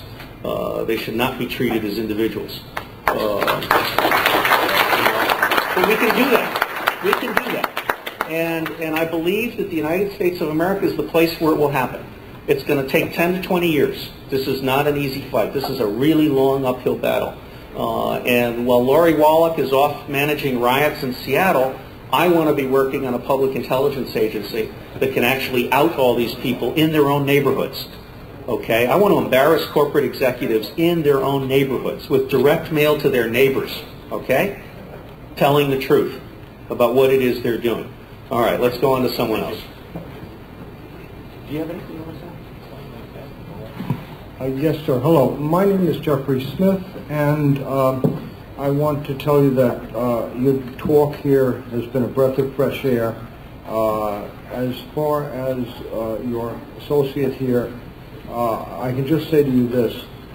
The number of people who have come forward to both police intelligence and public safety in this country and have put themselves on the line, have selflessly done this, and has been terribly abused is a legion of people. The number of people over the last, say, 30 years, of them, some of the most valuable minds that have entered intelligence, who have been discouraged by just what he's saying. Believe me. And Mike Levine also. Yes, exactly. Just what he's saying. The bureaucracy has ground down hundreds of our most valuable human weapons for public safety. He's absolutely right. He's also absolutely right that if we could distribute this, if we could have more public involvement, it would crush the bureaucracy's stranglehold. However, there is something I do have to take serious issue with you. I'm ready. You know it's coming. Your overview is wrong and limited and fatally flawed in a number of ways. First of all, why the hell do you think this is all happening? Because the bureaucracy is doing it on its own? Listen, forget about us being surrounded by enemies. America's problems, understand this, America's problems are on the island of Manhattan. It's the characters here, like the Council on Foreign Relations, like the Trilateral Commission, like the Lucis Trust, all these people that generations of patriotic organizations have been yelling about for maybe 40 years. Okay, I got it. And you're going to have to stop. Okay. You got the message, and if you want to talk to me again after I've had a really stiff drink, I will be here for the rest of the night. I tell you what, I invite you tomorrow at 12 o'clock. No, tomorrow at 12 o'clock. I don't have time. I'm on an airplane. Bear at OSS.net. Okay, next. Thank you very much. It's my pleasure. Thank you for being here. You realize how hard it is to find this many of you in one spot that actually think I might be right? Next person. Hi, I'm Rosophilia. Hello.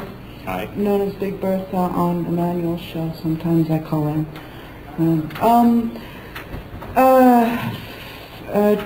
One question to you, one question to the Mujahideen. The question, well, two-part question. One, this failure to the WTC, both 93 and 2001, like GM and Ford had planned obsolescence, and you make the factory analogy, could this be planned ignorance? Look, Chomsky was there way before all of us, yes. And what are they setting us up for if Manhattan gets hit again? Manhattan will be hit again. What do you think the political landscape would look like? Do you think anyone in this room would not be in an internment camp? Anyone? No. Let's not go there. Let's go with information. Okay. The WTO and the IMF have the wrong economic models.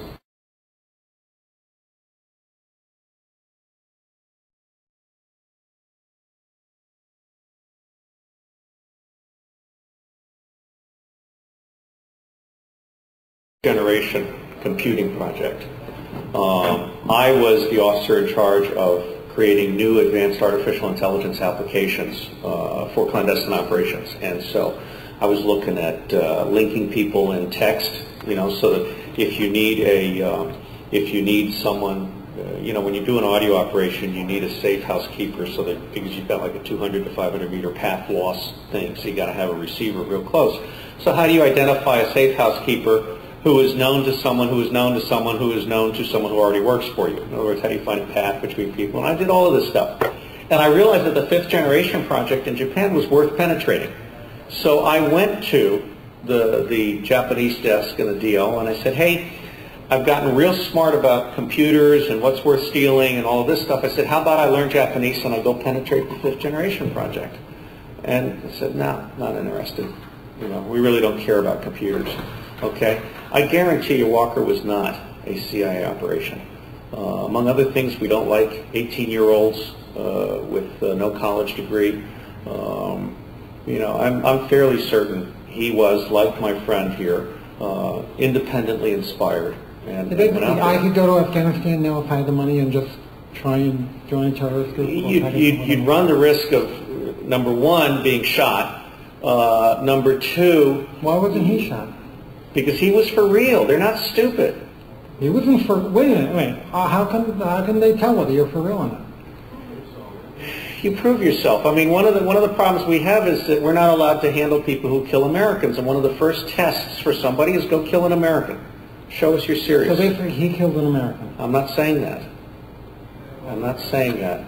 Look, I've spent 10 years, and after this 10 years, a number of you, I think, are willing to believe that I'm not working for the CIA and that I'm kind of pretty much what I say I am, a reformed spy who really believes in open source intelligence and network citizen stuff. I guarantee you, CIA would never fund me to do this. Now, for the last 10 years, I have run a conference which brings out anywhere from 150 to 800 foreign spies and intelligence analysts to talk to each other about open source intelligence. It's an absolutely brilliant concept for bringing people out and creating new relationships that are outside the official liaison thing. CIA has historically not attended my conference. Okay? And in fact, the FBI has really screwed me over because they were cold pitching my foreigners in their hotel room. Some of my Eastern Europeans were going back into their hotel room and finding an FBI special agent sitting on their bed waiting for them. So I lost a lot of my audience to bullshit like this. If I had known it was happening at the time, I would have sued them. By now, it's burnt bridges, spilled water. What do you think of these companies that are paying the FBI and CIA just to tell them that there's going to be terrorist attacks when there's not, just to sell a product? Like I have no idea. I think you're way over the top on conspiracy theory. Next person.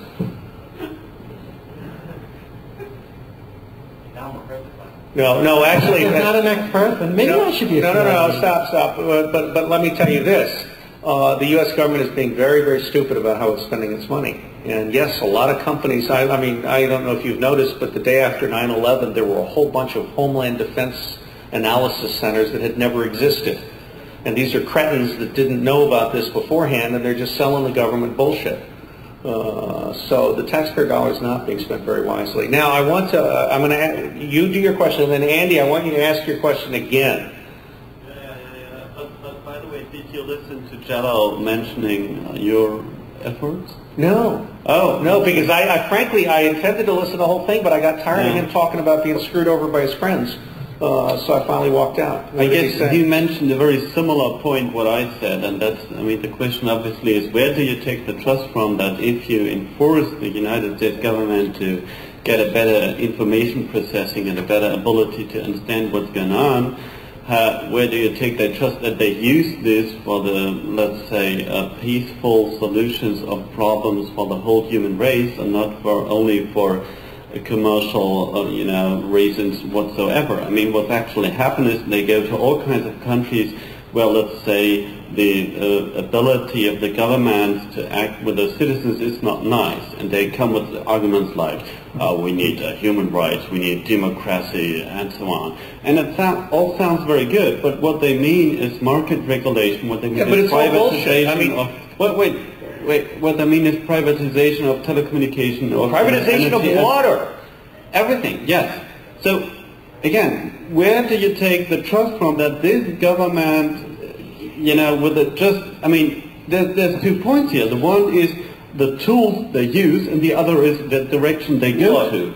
Part of the problem is that both government and industry are founded on the premise that the people are dumb and not connected, and basically don't need to be consulted, and that the most efficient way to manage the affairs of society are to have a group of elites that do all the thinking for you, and that basically are in charge of common resources like bandwidth and so on. That's history, because now what we have is a smart people who is increasingly connected and able to make its own informed judgments. But they don't have the possibility. I mean, wait a moment, we already have a situation of patents. We have a situation of, huge amounts of power being concentrated at single points of and that's the what planet. we need to change. And yet, yeah, right, but the question is, you have this kind of people that make the decisions. They're not going to say, oh, you kids out there, oh, you grow up now, you now have better understanding, oh, now you can rule with us. One of the things you don't have to be on the Eichen board to see that only that you're there and that only that you also understand the issues means that you really can make decisions with those guys. I mean, it's a little bit naive. Look, popular boycotts work. Consumer power works. Votes work. When you get votes work in the United States, who elected your president? Who elected your fucking president? I mean, yes. Hey, see, one of the interesting things. I mean, was he elected? He stole his brother. Yes, it works. Corporations respond. In fact, a lot of people have discovered that it's better to go directly after the corporations and not even bother with government. Now, let me answer your question in 2 ways. The first is, I believe we need a lot more foreign language, foreign cultural insight on our decisions. One of the problems that we have is Americans really, I can't even talk about these issues with the adults that are in my Boy Scout troop, because they actually believe what the Missouri Synod believes, which is that these people are all pagans and that we can't respect them. We can't even pray with them. The Lutheran Church Missouri Synod just fired the president, like an archbishop, for having done an interfaith service with Muslim clerical leaders. Okay, we have Americans out there that really believe that the rest of the world is basically an annoyance and that we should simply swat them like a fly. And they don't realize that these guys now have asymmetric power that can bring down America. So what I think, Andy, is number one, I think the internet is going to make it possible to create a public intelligence agency. And I think that public intelligence agency will be multicultural in nature. For example, when East Timor or Indonesia falls apart, I expect that the Internet Task Force on East Timor will have a Dutch contingent, a Portuguese contingent, an Indonesian contingent, an Australian, a Philippine, a Malaysian contingent. And out of all of that will come a higher level global intelligence estimate. And even if there are disagreements, they can be footnoted disagreements. But let me ask you this question. I have a concrete example of what's going on. I have a deaf German hacker called Tron. He was involved in some chip card stories. He was involved in an Israeli company owned by a guy called Robert Murdoch, who wanted to hire him, but he didn't want to work for them, but it's a long story.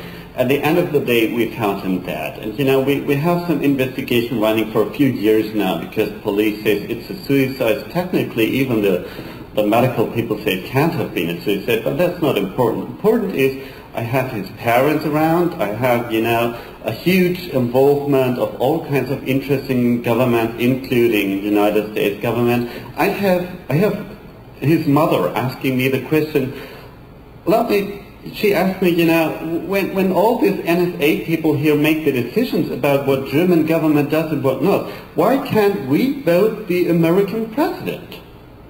And I mean, in a way, it's the right question, because you look at this here from an American perspective. You're asking yourself, wouldn't it be a good idea our government understands other cultures? But for me, it's the other way around. It's why is the United States government the central place?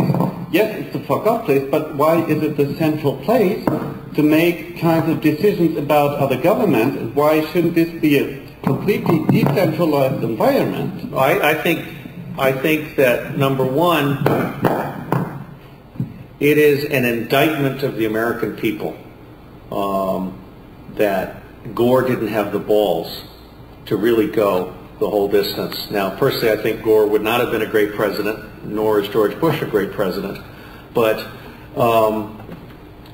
according to Gary Pabst, who wrote a book called The Best Democracy That Money Can Buy, he's an investigative journalist for The Observer and other English newspapers. He's an American expatriate. He discovered that 50,000 people had been disenfranchised in Florida because Jeb Bush pursued a very deliberate strategy of inviting felon lists from other states, including Texas, and then paying a company $3 million for what used to be a $400,000 job to disenfranchise anyone whose name had an 80% match. Okay. All right. So they disenfranchised 50,000 people. Of those 50,000 people, I think roughly 35,000 were able to get their vote reestablished because they were able to go in and say, look, I'm not a 3-foot dwarf with one arm that you think is this felon. And oh, by the way, in Florida, only people convicted of a Florida felony are supposed to be disenfranchised. So Jeb Bush acted criminally and against the best interests of the American people. And I'm just stunned that he hasn't been held to account for this. I hope that he is never allowed to hold national office. Even if it was, his brother would give him a pardon. Well, that's true. You're right about, I think the American people felt the same empathy you do about either Gore or Bush was the right choice, so oh well. Well, that's right, and I'm reading Nader's book now, Crashing the Party, and he's changed my mind. I used to think of him as a spoiler who denied Gore's the election, but as he says, it was Gore's election to lose, but more importantly, I think Nader's book really documents the fact that the Republican and the Democratic parties have both sold out completely. They are totally lock, stock, and barrel corporate entities. And I think the American people are smart enough now. I think that Lind and Halstead in their book on the Radical Center, there's another book called The Cultural Creatives, which is about 50,000 people that basically think of all the Oregon and Washington folks that are into sustainable economies and all of that. I think that movement's growing. I don't know if Nader's going to be smart enough to get a coalition of Greens, Reform, Libertarians, and Independents. But if he were smart enough to announce a team in advance that included people like Sam Nunn, who is himself a third party. I mean, Sam Nunn would love to run a third party. Fred Thompson, Colin Powell, who has been seriously disrespected in this administration. And I'm surprised he's putting up with this trash. He's the only guy there that I think has real ethics and integrity and a real understanding of reform. No, Colin Powell should have run for president this time around. As best I understand it from people inside his staff, the reason he didn't run for president is because when Rubin was assassinated in Israel, his wife, who has a nervous condition to begin with, flipped out. She had like a nervous breakdown. And she made him promise that he would never run for president because she was afraid he would be assassinated. by right-wing zealots or whatever in the United States. Personally, I think he'd be a great president if he had a strong team around him. He does tend to be a little bit too corporate in his nature. I mean, he made it a tough way inside of the existing rule system. Questions from anyone? My personal answer is no. My personal answer is that I would vote for Colin Powell if he were to run, period. I mean, among other things, it would break the color barrier on the presidency. He is a man who earned his place in life the hard way. I mean, from the inside by the stupid white men rules. You know, that's another great book, which is if I hadn't read Greg Papp's book first, I think I would have blown off the stupid white men book as just kind of, you know, publicity type stuff.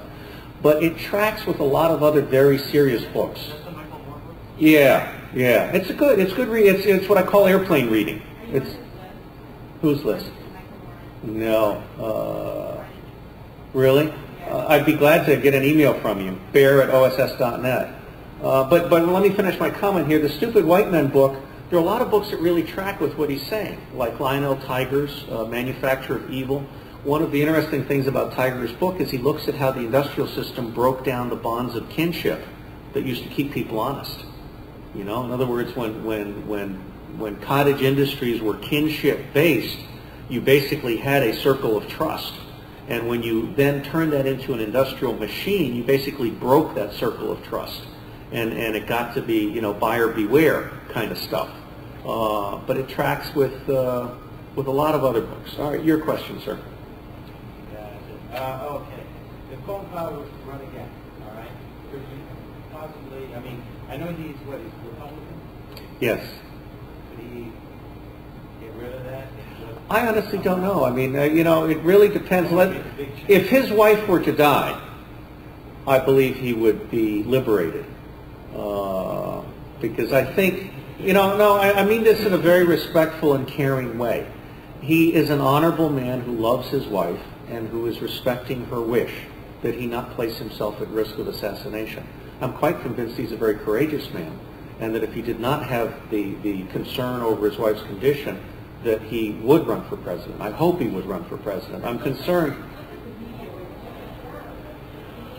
Oh, absolutely. Absolutely. And that's one of the issues. I think we need a strong American alternative media. One of the points that Nader makes in his book is that if you don't get into the presidential debates, which are now controlled no longer by the League of Women Voters, they are now controlled by a private corporation that was created by the Republicans and the Democrats for the specific purpose of blocking third-party candidates from being a part of the debates. And Nader makes the point in his book that if you don't get into the presidential debates, you don't reach millions and millions of people that you will never be able to touch, no matter how assiduously you campaign. So I personally believe that the American citizens should insist that the League of Women Voters, and also, but Nader makes the point that there's nothing to keep other debates from taking place. The big problem is attracting the two main contenders, because they have learned that if they deal in sound bites, they get by.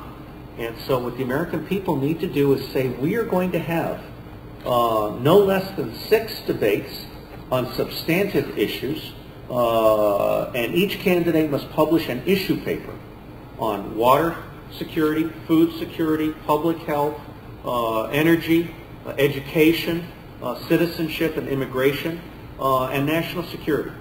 So roughly 7 issue papers. Everybody should be required to publish on the web an issue paper. And then I'd love to see America go back to citizen focus groups and neighborhoods and the whole bit. But right now the American voter is not taken seriously, and they've brought it on themselves. Yes, sir. I'm not really, I'm sorry. My name is Javier Garzon. I'm from Tallahassee, Florida. Some of you that don't know. Ah, you're one of the victims. Okay. Yeah, I drove 1,400 miles straight. That's a long ride. How many hours? 14 hours.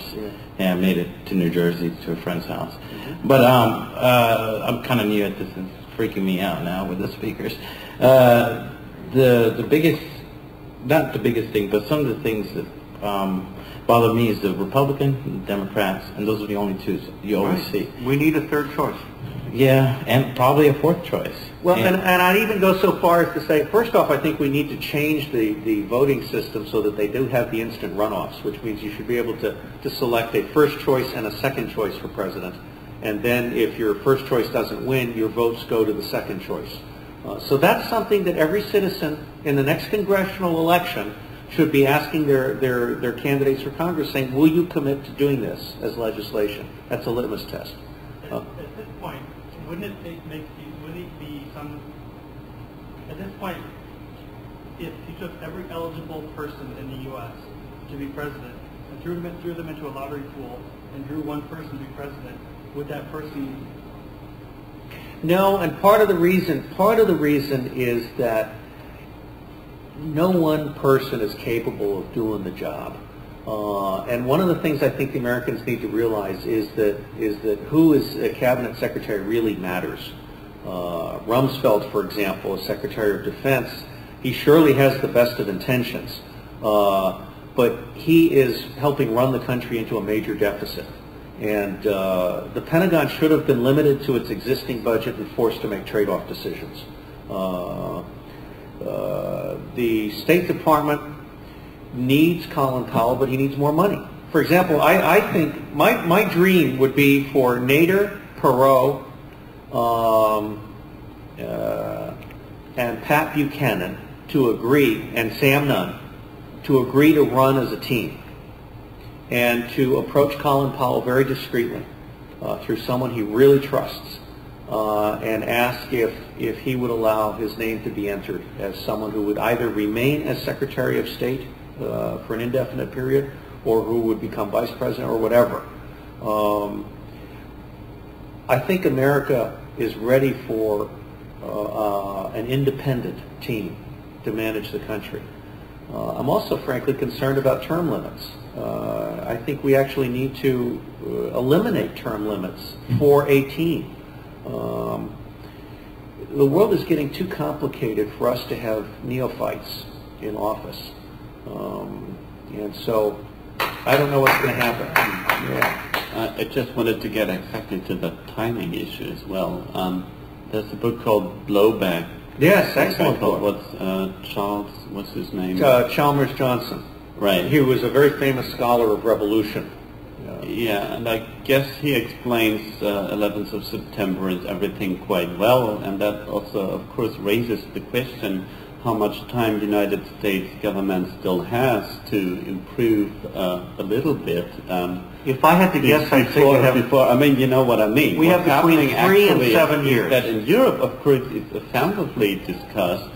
If, you know, we have, for example, this court, this international court in Den Haag, you know what happened, and the United States comes there and says, oh, international court for criminal war, yeah, that's a good idea, but we ask for immunity. And then, wait, I mean, what happened is, hey, let me explain the issue, and then all right, raise my question, and then you give the answer. No, I already know the answer, and I already know the issue. No, you're a little bit too fast, because this is a very America-dominated discussion, and let me give you 1 minute of how from Europe this all looks like. It looks like shit. I already know that. So yes, it looks not only like shit, it looks like you're belaboring the obvious. This needs some help from outside the country. Because how many years you ask us to wait from a European standpoint if we set up something like a Den Haag international, you know, jurisdiction thing, and then United States ask for immunity, and then if the Den Haag people, the Dutch people say, wait a moment, no one gets immunity there. We're talking about criminal activities here, and then the United States says, okay, then we're gonna, you know, if the Dutch court will just put one American citizen into prison, then we're gonna send the Marines. Look, and, you know, from a European standpoint, we ask ourselves, oh, okay, they are insane. Let's forget about talking with them. They are insane. So I mean, honestly, give me the answer where to take the trust from that you're going to be able to give the answer to your government. Okay. Can I give you the answer? Yeah. Okay. Andy's my hero and one of the people I trust. I'm quite serious about that. But he does go on. Okay. Now, first off, I actually brought this subject up with some of the adults in my Boy Scout troop, and I was stunned by the answer, which really showed me a lot that I didn't realize. The guy looked me right in the eye and said, we can't do that because the International Tribunal will be stacked with third world countries that are out to get us. That was his answer. Okay? Now, that is probably the perception of enough Americans so that the government will not feel compelled to really accept this. But it's kind of a circular problem because there are a lot of third world countries that very rightly believe that we are a threat to their prosperity and security. And that our corporate consumerism, I would distinguish between the American people who have very big hearts and corporate consumerism, which is, as we have seen with some recent exposures, really unethical and greedy and absolutely against the best interests of the American people, and government, which is somewhat divorced from the American people, somewhat beholden to the corporate system, generally with the best of intentions, but way out of date, completely lost in terms of new ideas and access to foreign information that's relevant. And so what we're really talking about here is a 25-year project to re-educate America and to get back in touch with the real world and to change our government at the local, state, and national levels. This is not easy stuff. And I don't know if it's going to happen. I really don't. But I have 3 boys. And those 3 boys are going to have children. And those children, I hope, will have children. And unless we start doing what the Native Americans call 7th generation thinking as a community, our grandchildren and our grandchildren's grandchildren are going to be in deep shit.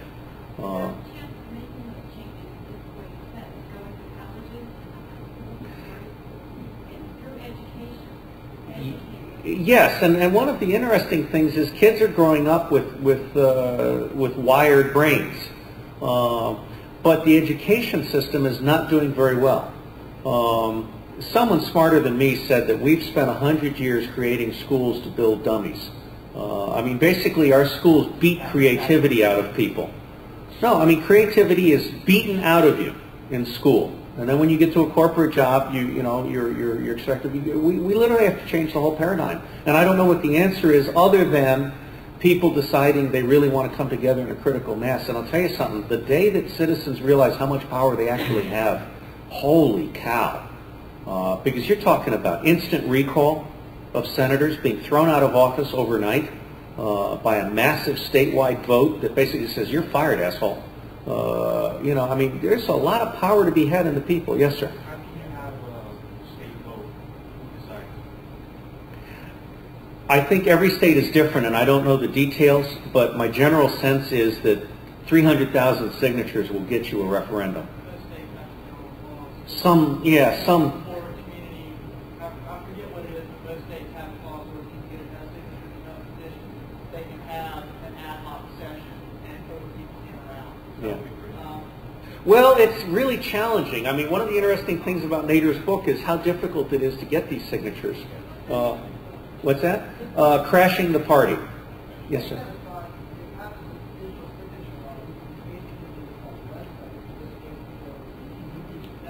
Grassroots.com.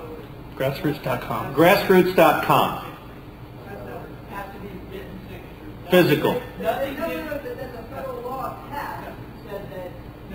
Nothing digital is legal binding. So email. No, there was a law process that they were. Well, sign the law with this digital signature. Okay, so if that's. I'm telling you, as of a court case a week ago in North Carolina, they would not allow any evidence that was of email or electronic format. Only signed paper documents. What? Federal court is state. But let's just agree that the issue is still confused.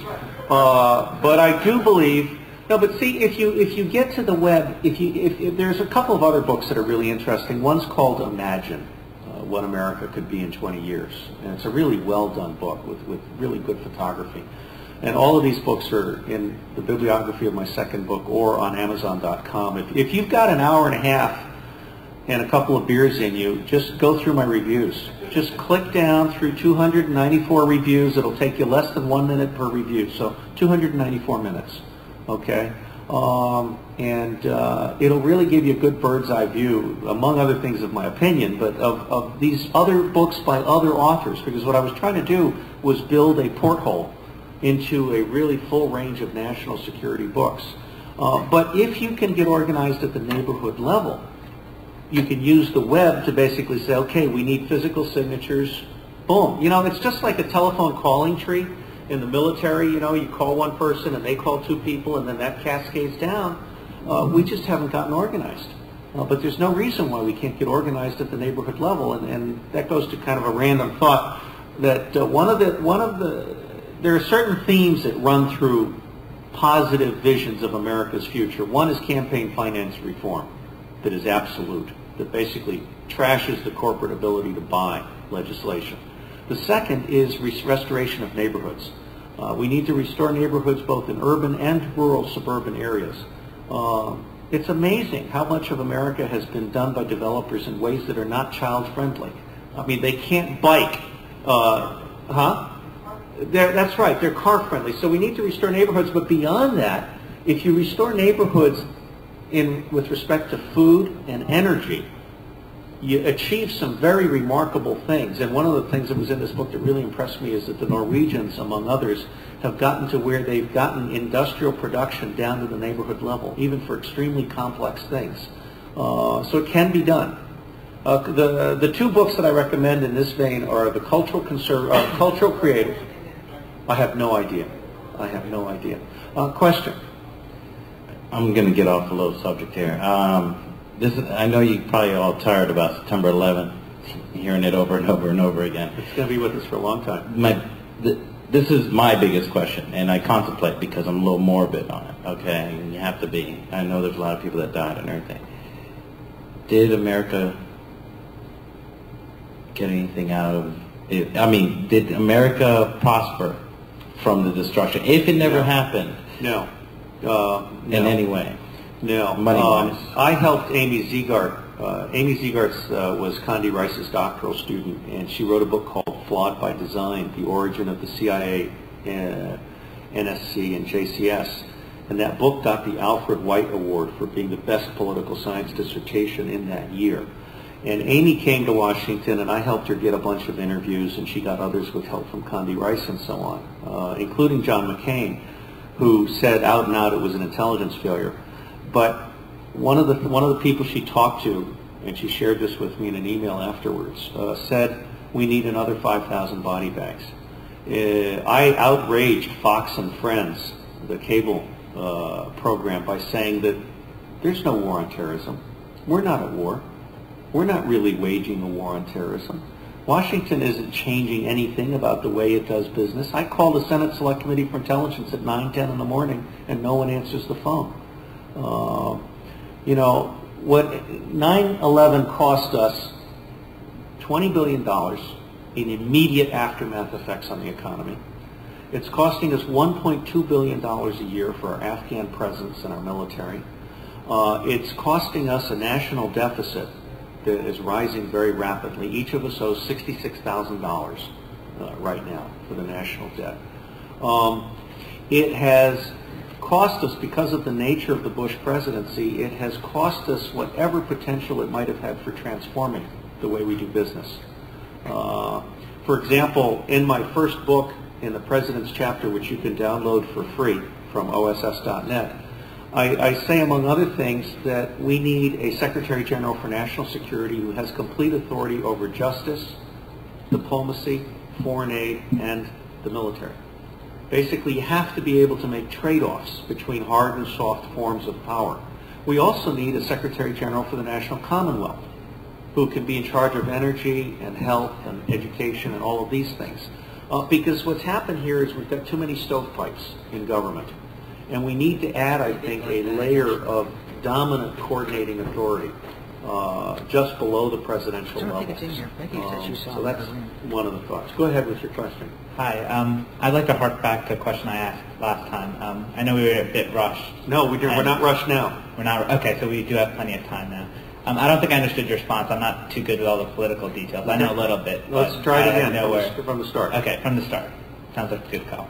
As a hacker, I understand what you're trying to do with this open source initiative on like open source information is trying to get everyone involved and have an open framework for creating all this data.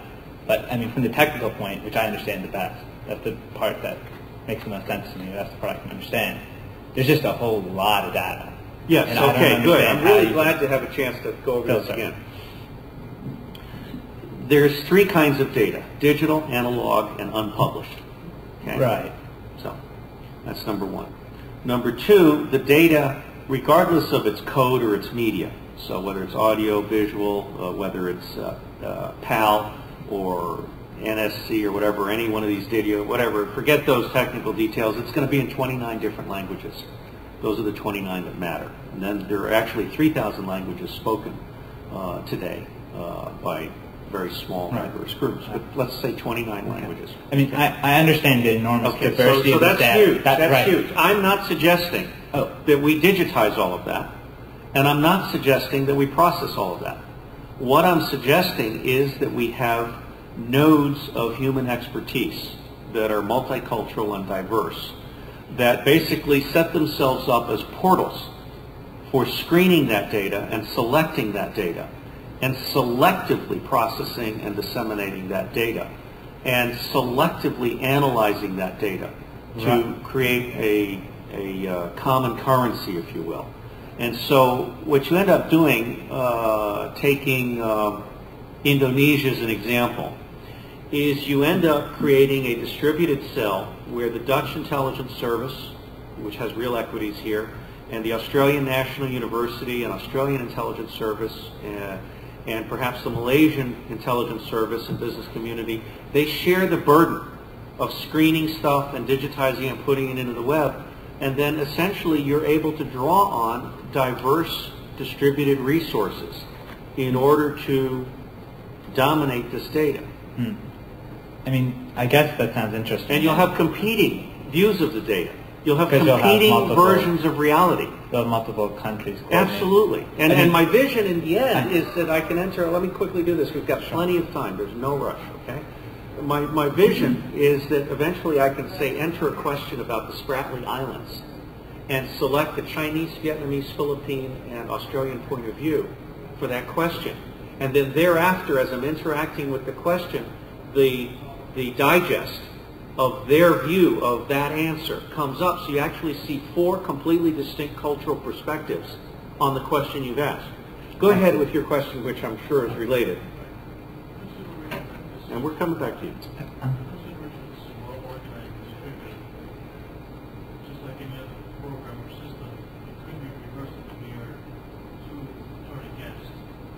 Well, that was Rob's point, which he was very concerned that if we, say, created, let's say, an environmental website, that then corporations would flood it with disinformation and false analysis and stuff like that.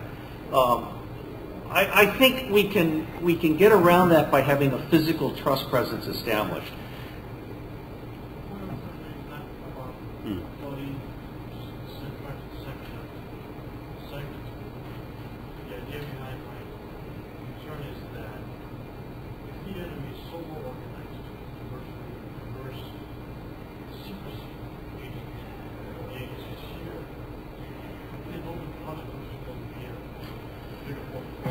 You know, well, when actually there was a very big editorial in the Post, and my wife is beating up on me on this subject because, yeah, and this is right, empowering the people, and you know, Jello was saying that every time corporations put a roadblock in, you know, some teenager finds a way around it.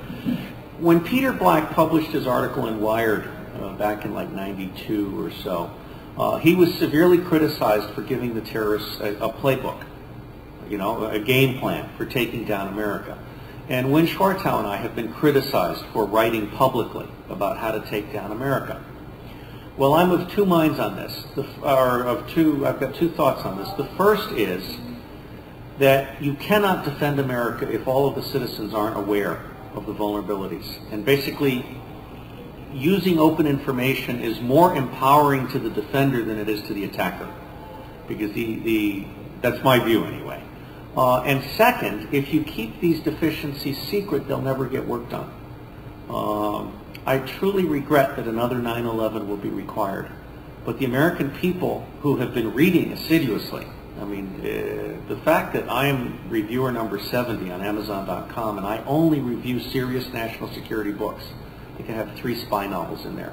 But that says something about what Americans are reading. They've been reading about terrorism and Islam and all this stuff, and Americans are now engaged in the concept that there's something we don't understand that can really threaten us. However, Americans are too inclined to trust the government to do the right thing at this point. And as a result, we have a government that, with the best of intentions, is wasting billions of dollars in precious time, which cannot be recovered. Time is the one thing you can't buy back. And so in my humble opinion, with the best of intentions, the U.S. government is screwing up big time in terms of getting us ready for the long haul. Go on now. Going back to how you presented your open source information initiative, I mean, the part that refers to America specifically sounds like what America is doing right now. So, I mean, that does seem like the best way to go about things. Of course, to have specializations in particular fields, and I imagine that's what they do now. But see, the problem is that the specialists aren't being listened to. For example, when the U.S. government makes a decision on Afghanistan, they haven't actually read all the Dari, Pashto, and Farsi information to begin with. So they really don't have a good base of the historical, cultural, and current environment. That's number one. Number two, your core analysts responsible for Afghanistan are generally kept too busy answering stupid questions from senior officers to actually do any reflection. And so they're basically forced to generate reports and stuff like that. Number three, we don't have money in the budget for paying experts. And so, for example, while the Afghan task force may be able to call on 2 or 3 Afghan experts, there's actually one, I forget his name, but he wrote a book called Sources of Conflict, which I trashed because it had no index, no bibliography, no footnotes, and was very American-centric. He said the future of Asia will be determined by what the Americans want to do in Asia. But basically, he is the authority on Afghanistan for the National Security Council. They don't look any further. So we're not doing what I chose as my motto, which is harnessing the distributed intelligence of the whole earth. And that's what we need to use the web for. Right now, the web is a large garbage can with all this distributed stuff, but no one has put in the next layer of filtering and analyzing and source validation. And so what we need to do is take the web to the next level of sophistication. I imagine that between the 30 days between the response to September 11th, people like Condoleezza Rice or Rumsfeld or Cheney were actually talking to these specialists. It would be their duty to talk to these specialists. It didn't happen. It didn't happen. That would seem to me more to be a failure of these particular individuals rather than the system that... You know, there's a rational... systematic... There's in public administration theory, and I'll come to you in a second, there's in public administration theory, there's a guy who invented the concept of, or discovered the concept of satisficing. And you have the rational model of decision-making, and then you have the political model of decision-making. Well, rational loses every time. These people are making decisions based on their domestic constituencies, their agenda for being reelected, and who they already know from the corporate world. And I will tell you, the guy that's helping the president understand Afghanistan is a loser that wrote a really shitty book called Sources of Conflict. Zali, I forget his name, but if you look up Sources of Conflict on Amazon.com, you can see my review of the book. Probably not as well. No, actually, I don't write negative reviews. I've written, I think, 3 slams. Most of my reviews. First off, I buy a lot of books. I buy about $6,000 worth of books a year, and I'll buy 4 books for every one that I'll review, and I'll only review it if I think it's really good and should be promulgated to others. The reason that I chose to slam 2 Rand publications was because this is a taxpayer-funded institution, and their editors are simply lazy. They're not willing to do indexes, which are extremely valuable. The people writing the RAND products were intellectually lazy and not doing footnotes and not doing a bibliography. and the information was very badly presented. And so I chose in a very two specific instances to spank Rand publicly. And I don't know if it's had any impact on their publication since then, but I have been told by Rand employees that I was dead on target. And in fact, the individuals who did those two books were not respected within Rand itself. So we got to clean up our act. Think tanks are very bad right now. Universities are very bad. We are impoverished intellectually. And that's separate from the fact that we don't talk to each other in terms of, I mean, Afghanistan should be a national town hall meeting. Go on. Okay. I guess my second question would hark back to implementing this on a global scale. When you already have allies spying on allies to see if what they're doing, and also distorting their information to their own purposes, how could we trust an expert perhaps from Israel who have different interests from us in this particular situation than we might have on our own? How can we trust their information, or perhaps someone from? I'm not suggesting blind trust. You know, when I always enjoy going to France because the French are big on industrial espionage, and every time I'm in France, I say I want you guys to spend all your money on industrial espionage, because that's not where the return on investment is. The return on investment is on open source. The best return on investment. You still need spies and secrecy and all that, but you really need to seriously think through diverting 10% of the money we now spend on spies to open source foreign language intelligence. Did you want to make a comment or elaborate on the question? And I'm coming back to this. I really want to take my time.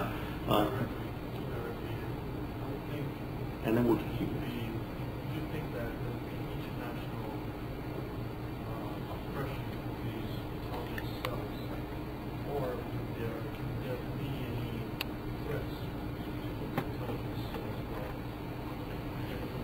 That's a good question. I don't know. Comment?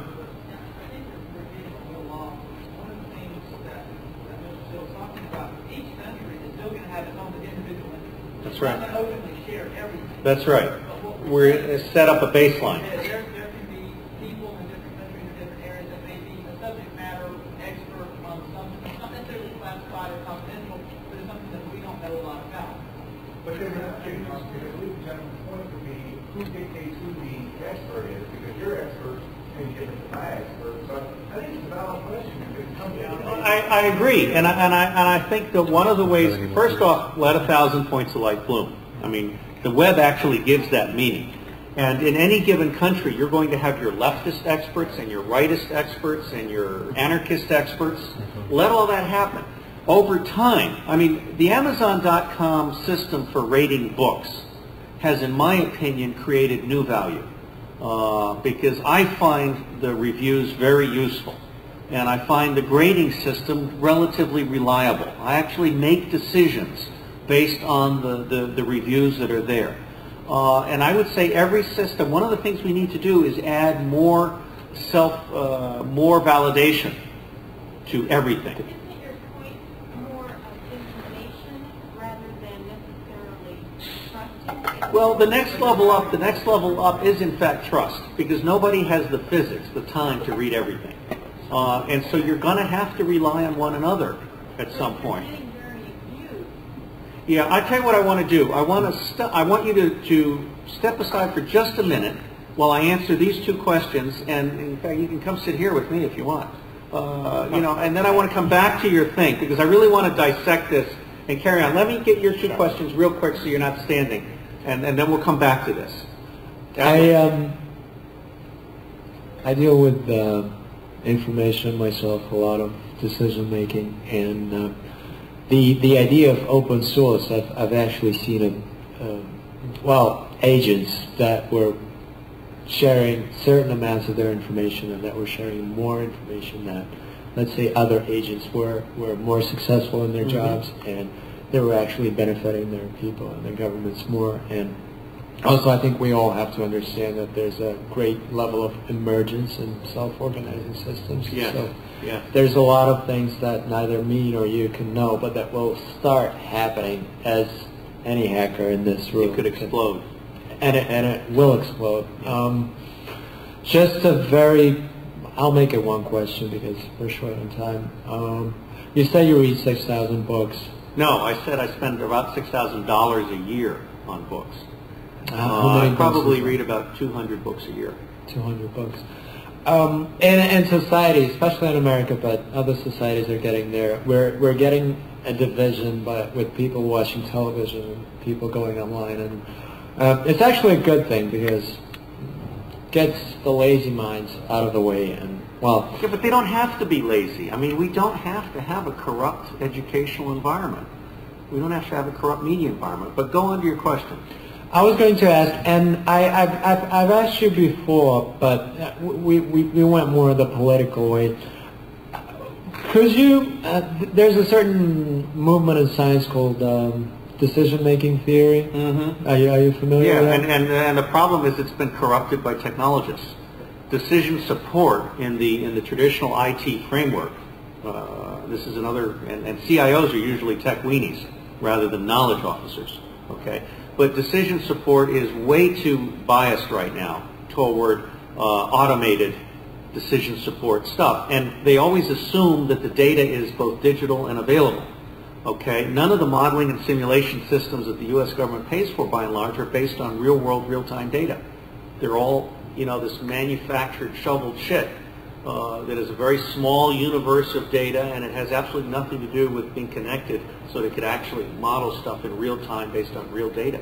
And it generally doesn't deal well with anomalies.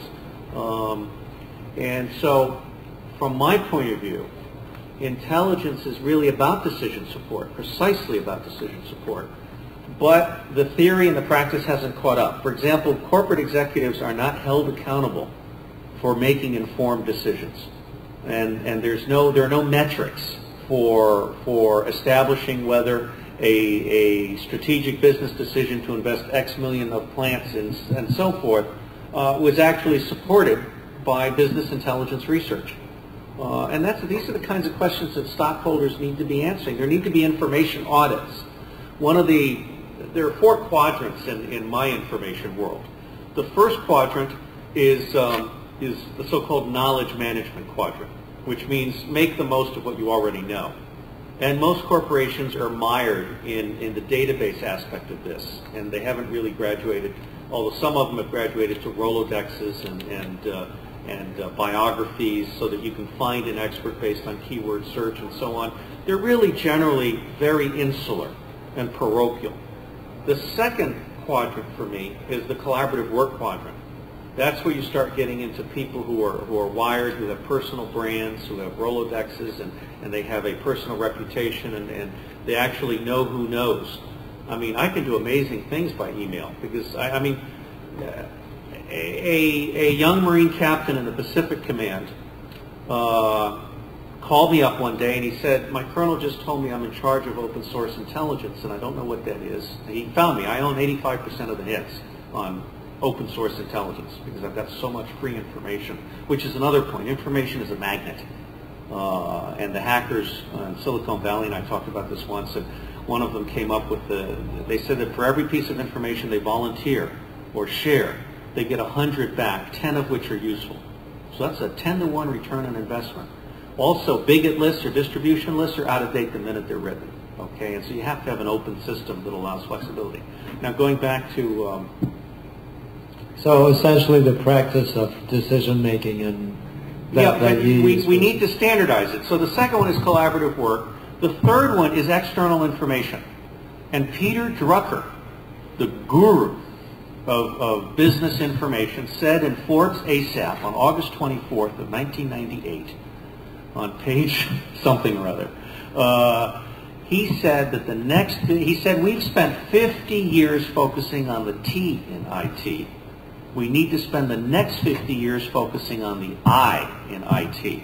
And he said the next big revolution is going to be in relation to content and knowledge and how you deal with the substance of it all. Most corporations are screwed because they have chief information officers that are technologists. These guys don't know how to ask the intelligence question. They don't know how to get the sources. And one of the problems we have with sources, Factiva costs $2.95 every time you crack a document. Okay? That gets expensive real fast. And so we need new forms of metrics and new forms of dialogue between the source providers and the processing providers. Because right now, to do it properly, automatically, it's too expensive, which is why I devised a system whereby I have an analyst that spends 4 hours, and we will use automation, just normal automation, I don't have anything fancy, to screen 2,000 relevant items. And we'll get that down to 200. And of those 200, a human analyst will read the subject lines and first sentence and make a decision on which 20 documents to crack. So you bring it down automatically to 10%, and then a human exactly right, exactly right. And that saves a lot of money. Because if you cracked every one of those documents under an automated system, you'd actually have a lot of false positives, you'd have a lot of trash in the system. One of the ugly things we found out is that retrievalware eats your homework. We would do very complex selections from Factiva, Dialog, and LexisNexis, and then it would be fed into retrievalware, and because of arcane issues, retrievalware would lose 1/3 of what we had found, okay, when it came out the other end. So I don't think there's a replacement for the human brain right now. So to end, my bottom line point here is that intelligence needs to become like accounting. Not like corrupt accounting, but just like everybody has to do expense reports or trip reports or whatever, intelligence needs to become part of every decision process. And you have to learn that the proven process of intelligence really matters. Asking the right question. Okay, go on. If they pay money. Yeah, see, one of the things people don't realize is that the internet is very, very shallow. If you look at how much information Dialog has online that is filtered, edited, paginated, structured, reliable, it's 100 times what's available on the internet. One of the problems with the internet is that most information is undated, unpaginated, unsourced, unstable, you know, you get what you pay for. So we're just at the beginning of this revolution. So to get a gist of your method, it's usage of existing information. What's that? To get back to your quadrant. Okay, so external information is the next big revolution, because most people are basically making seat-of-the-pants judgments, and they're not really doing the homework, okay? Nor are they being held accountable for not doing the homework. I actually have one success story, because see, one of the problems with the research, Anita Jones, when she was head of research development engineering in DoD, had her people call me, and they brought me in, and they said, how much would it cost for us to track through open source intelligence the relevant critical technologies, of which there are 100? And I said, for $1 million a year, I could do a really decent job, okay? And really, it boils down to about 100,000 per package. But then you can further divide that so that the analyst is actually doing 5 or 10 items on a different week. I found that a week is the right periodicity. Anything less than a week is too much. You can't see the change. Anything more than a week is you miss signals, okay? So we do open source intelligence reports on a weekly basis.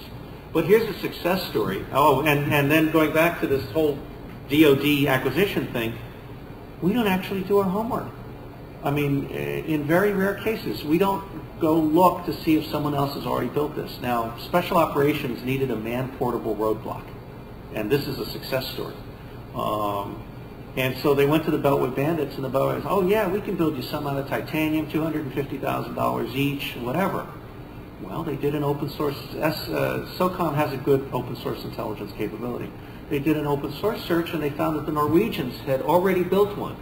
And it was a really neat thing with teeth that rolls up in a coil, and you just pull it out and snap it across the road, and it pops right up. And it takes out, you know, any gauge tire. That was a success story, but we don't do that. I mean, DARPA invests millions and millions of dollars in data visualization stuff that has absolutely no relevance or has been bypassed by industry already or whatever. We're just out of control. It's very scary. Let me get the question from the next person, then we're going to come back to unpacking this more complex one. Okay, I'm a programmer, so instantly I get an idea and I start thinking low level. You're not obese and you don't smell, at least from here. Are you sure you're a real programmer? Well, I try to be. One of the things that I'm seeing that I heard you mention before is what we need is not only sources but analysts. In Linux documentation, you have this great thing called how-tos. And basically it's taking somebody who has basic computer skills of a certain set and can bring them up so that they can fully understand some arcane aspect of it. You know. Yes, that's exactly the thing that we need for distance learning. How can a document like that be written? Can it be a digestible thing? Can we get the first chapter, something that somebody working at, say, like one of the IMC organizations can post on their website, and they can put that as another aspect of the content they provide to people? I think the answer is yes. I mean,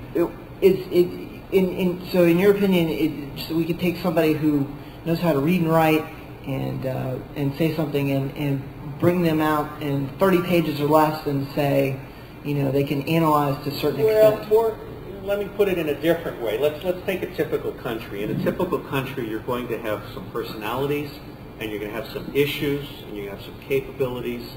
And there's no reason why, over time, we can't create one-pagers on each of those.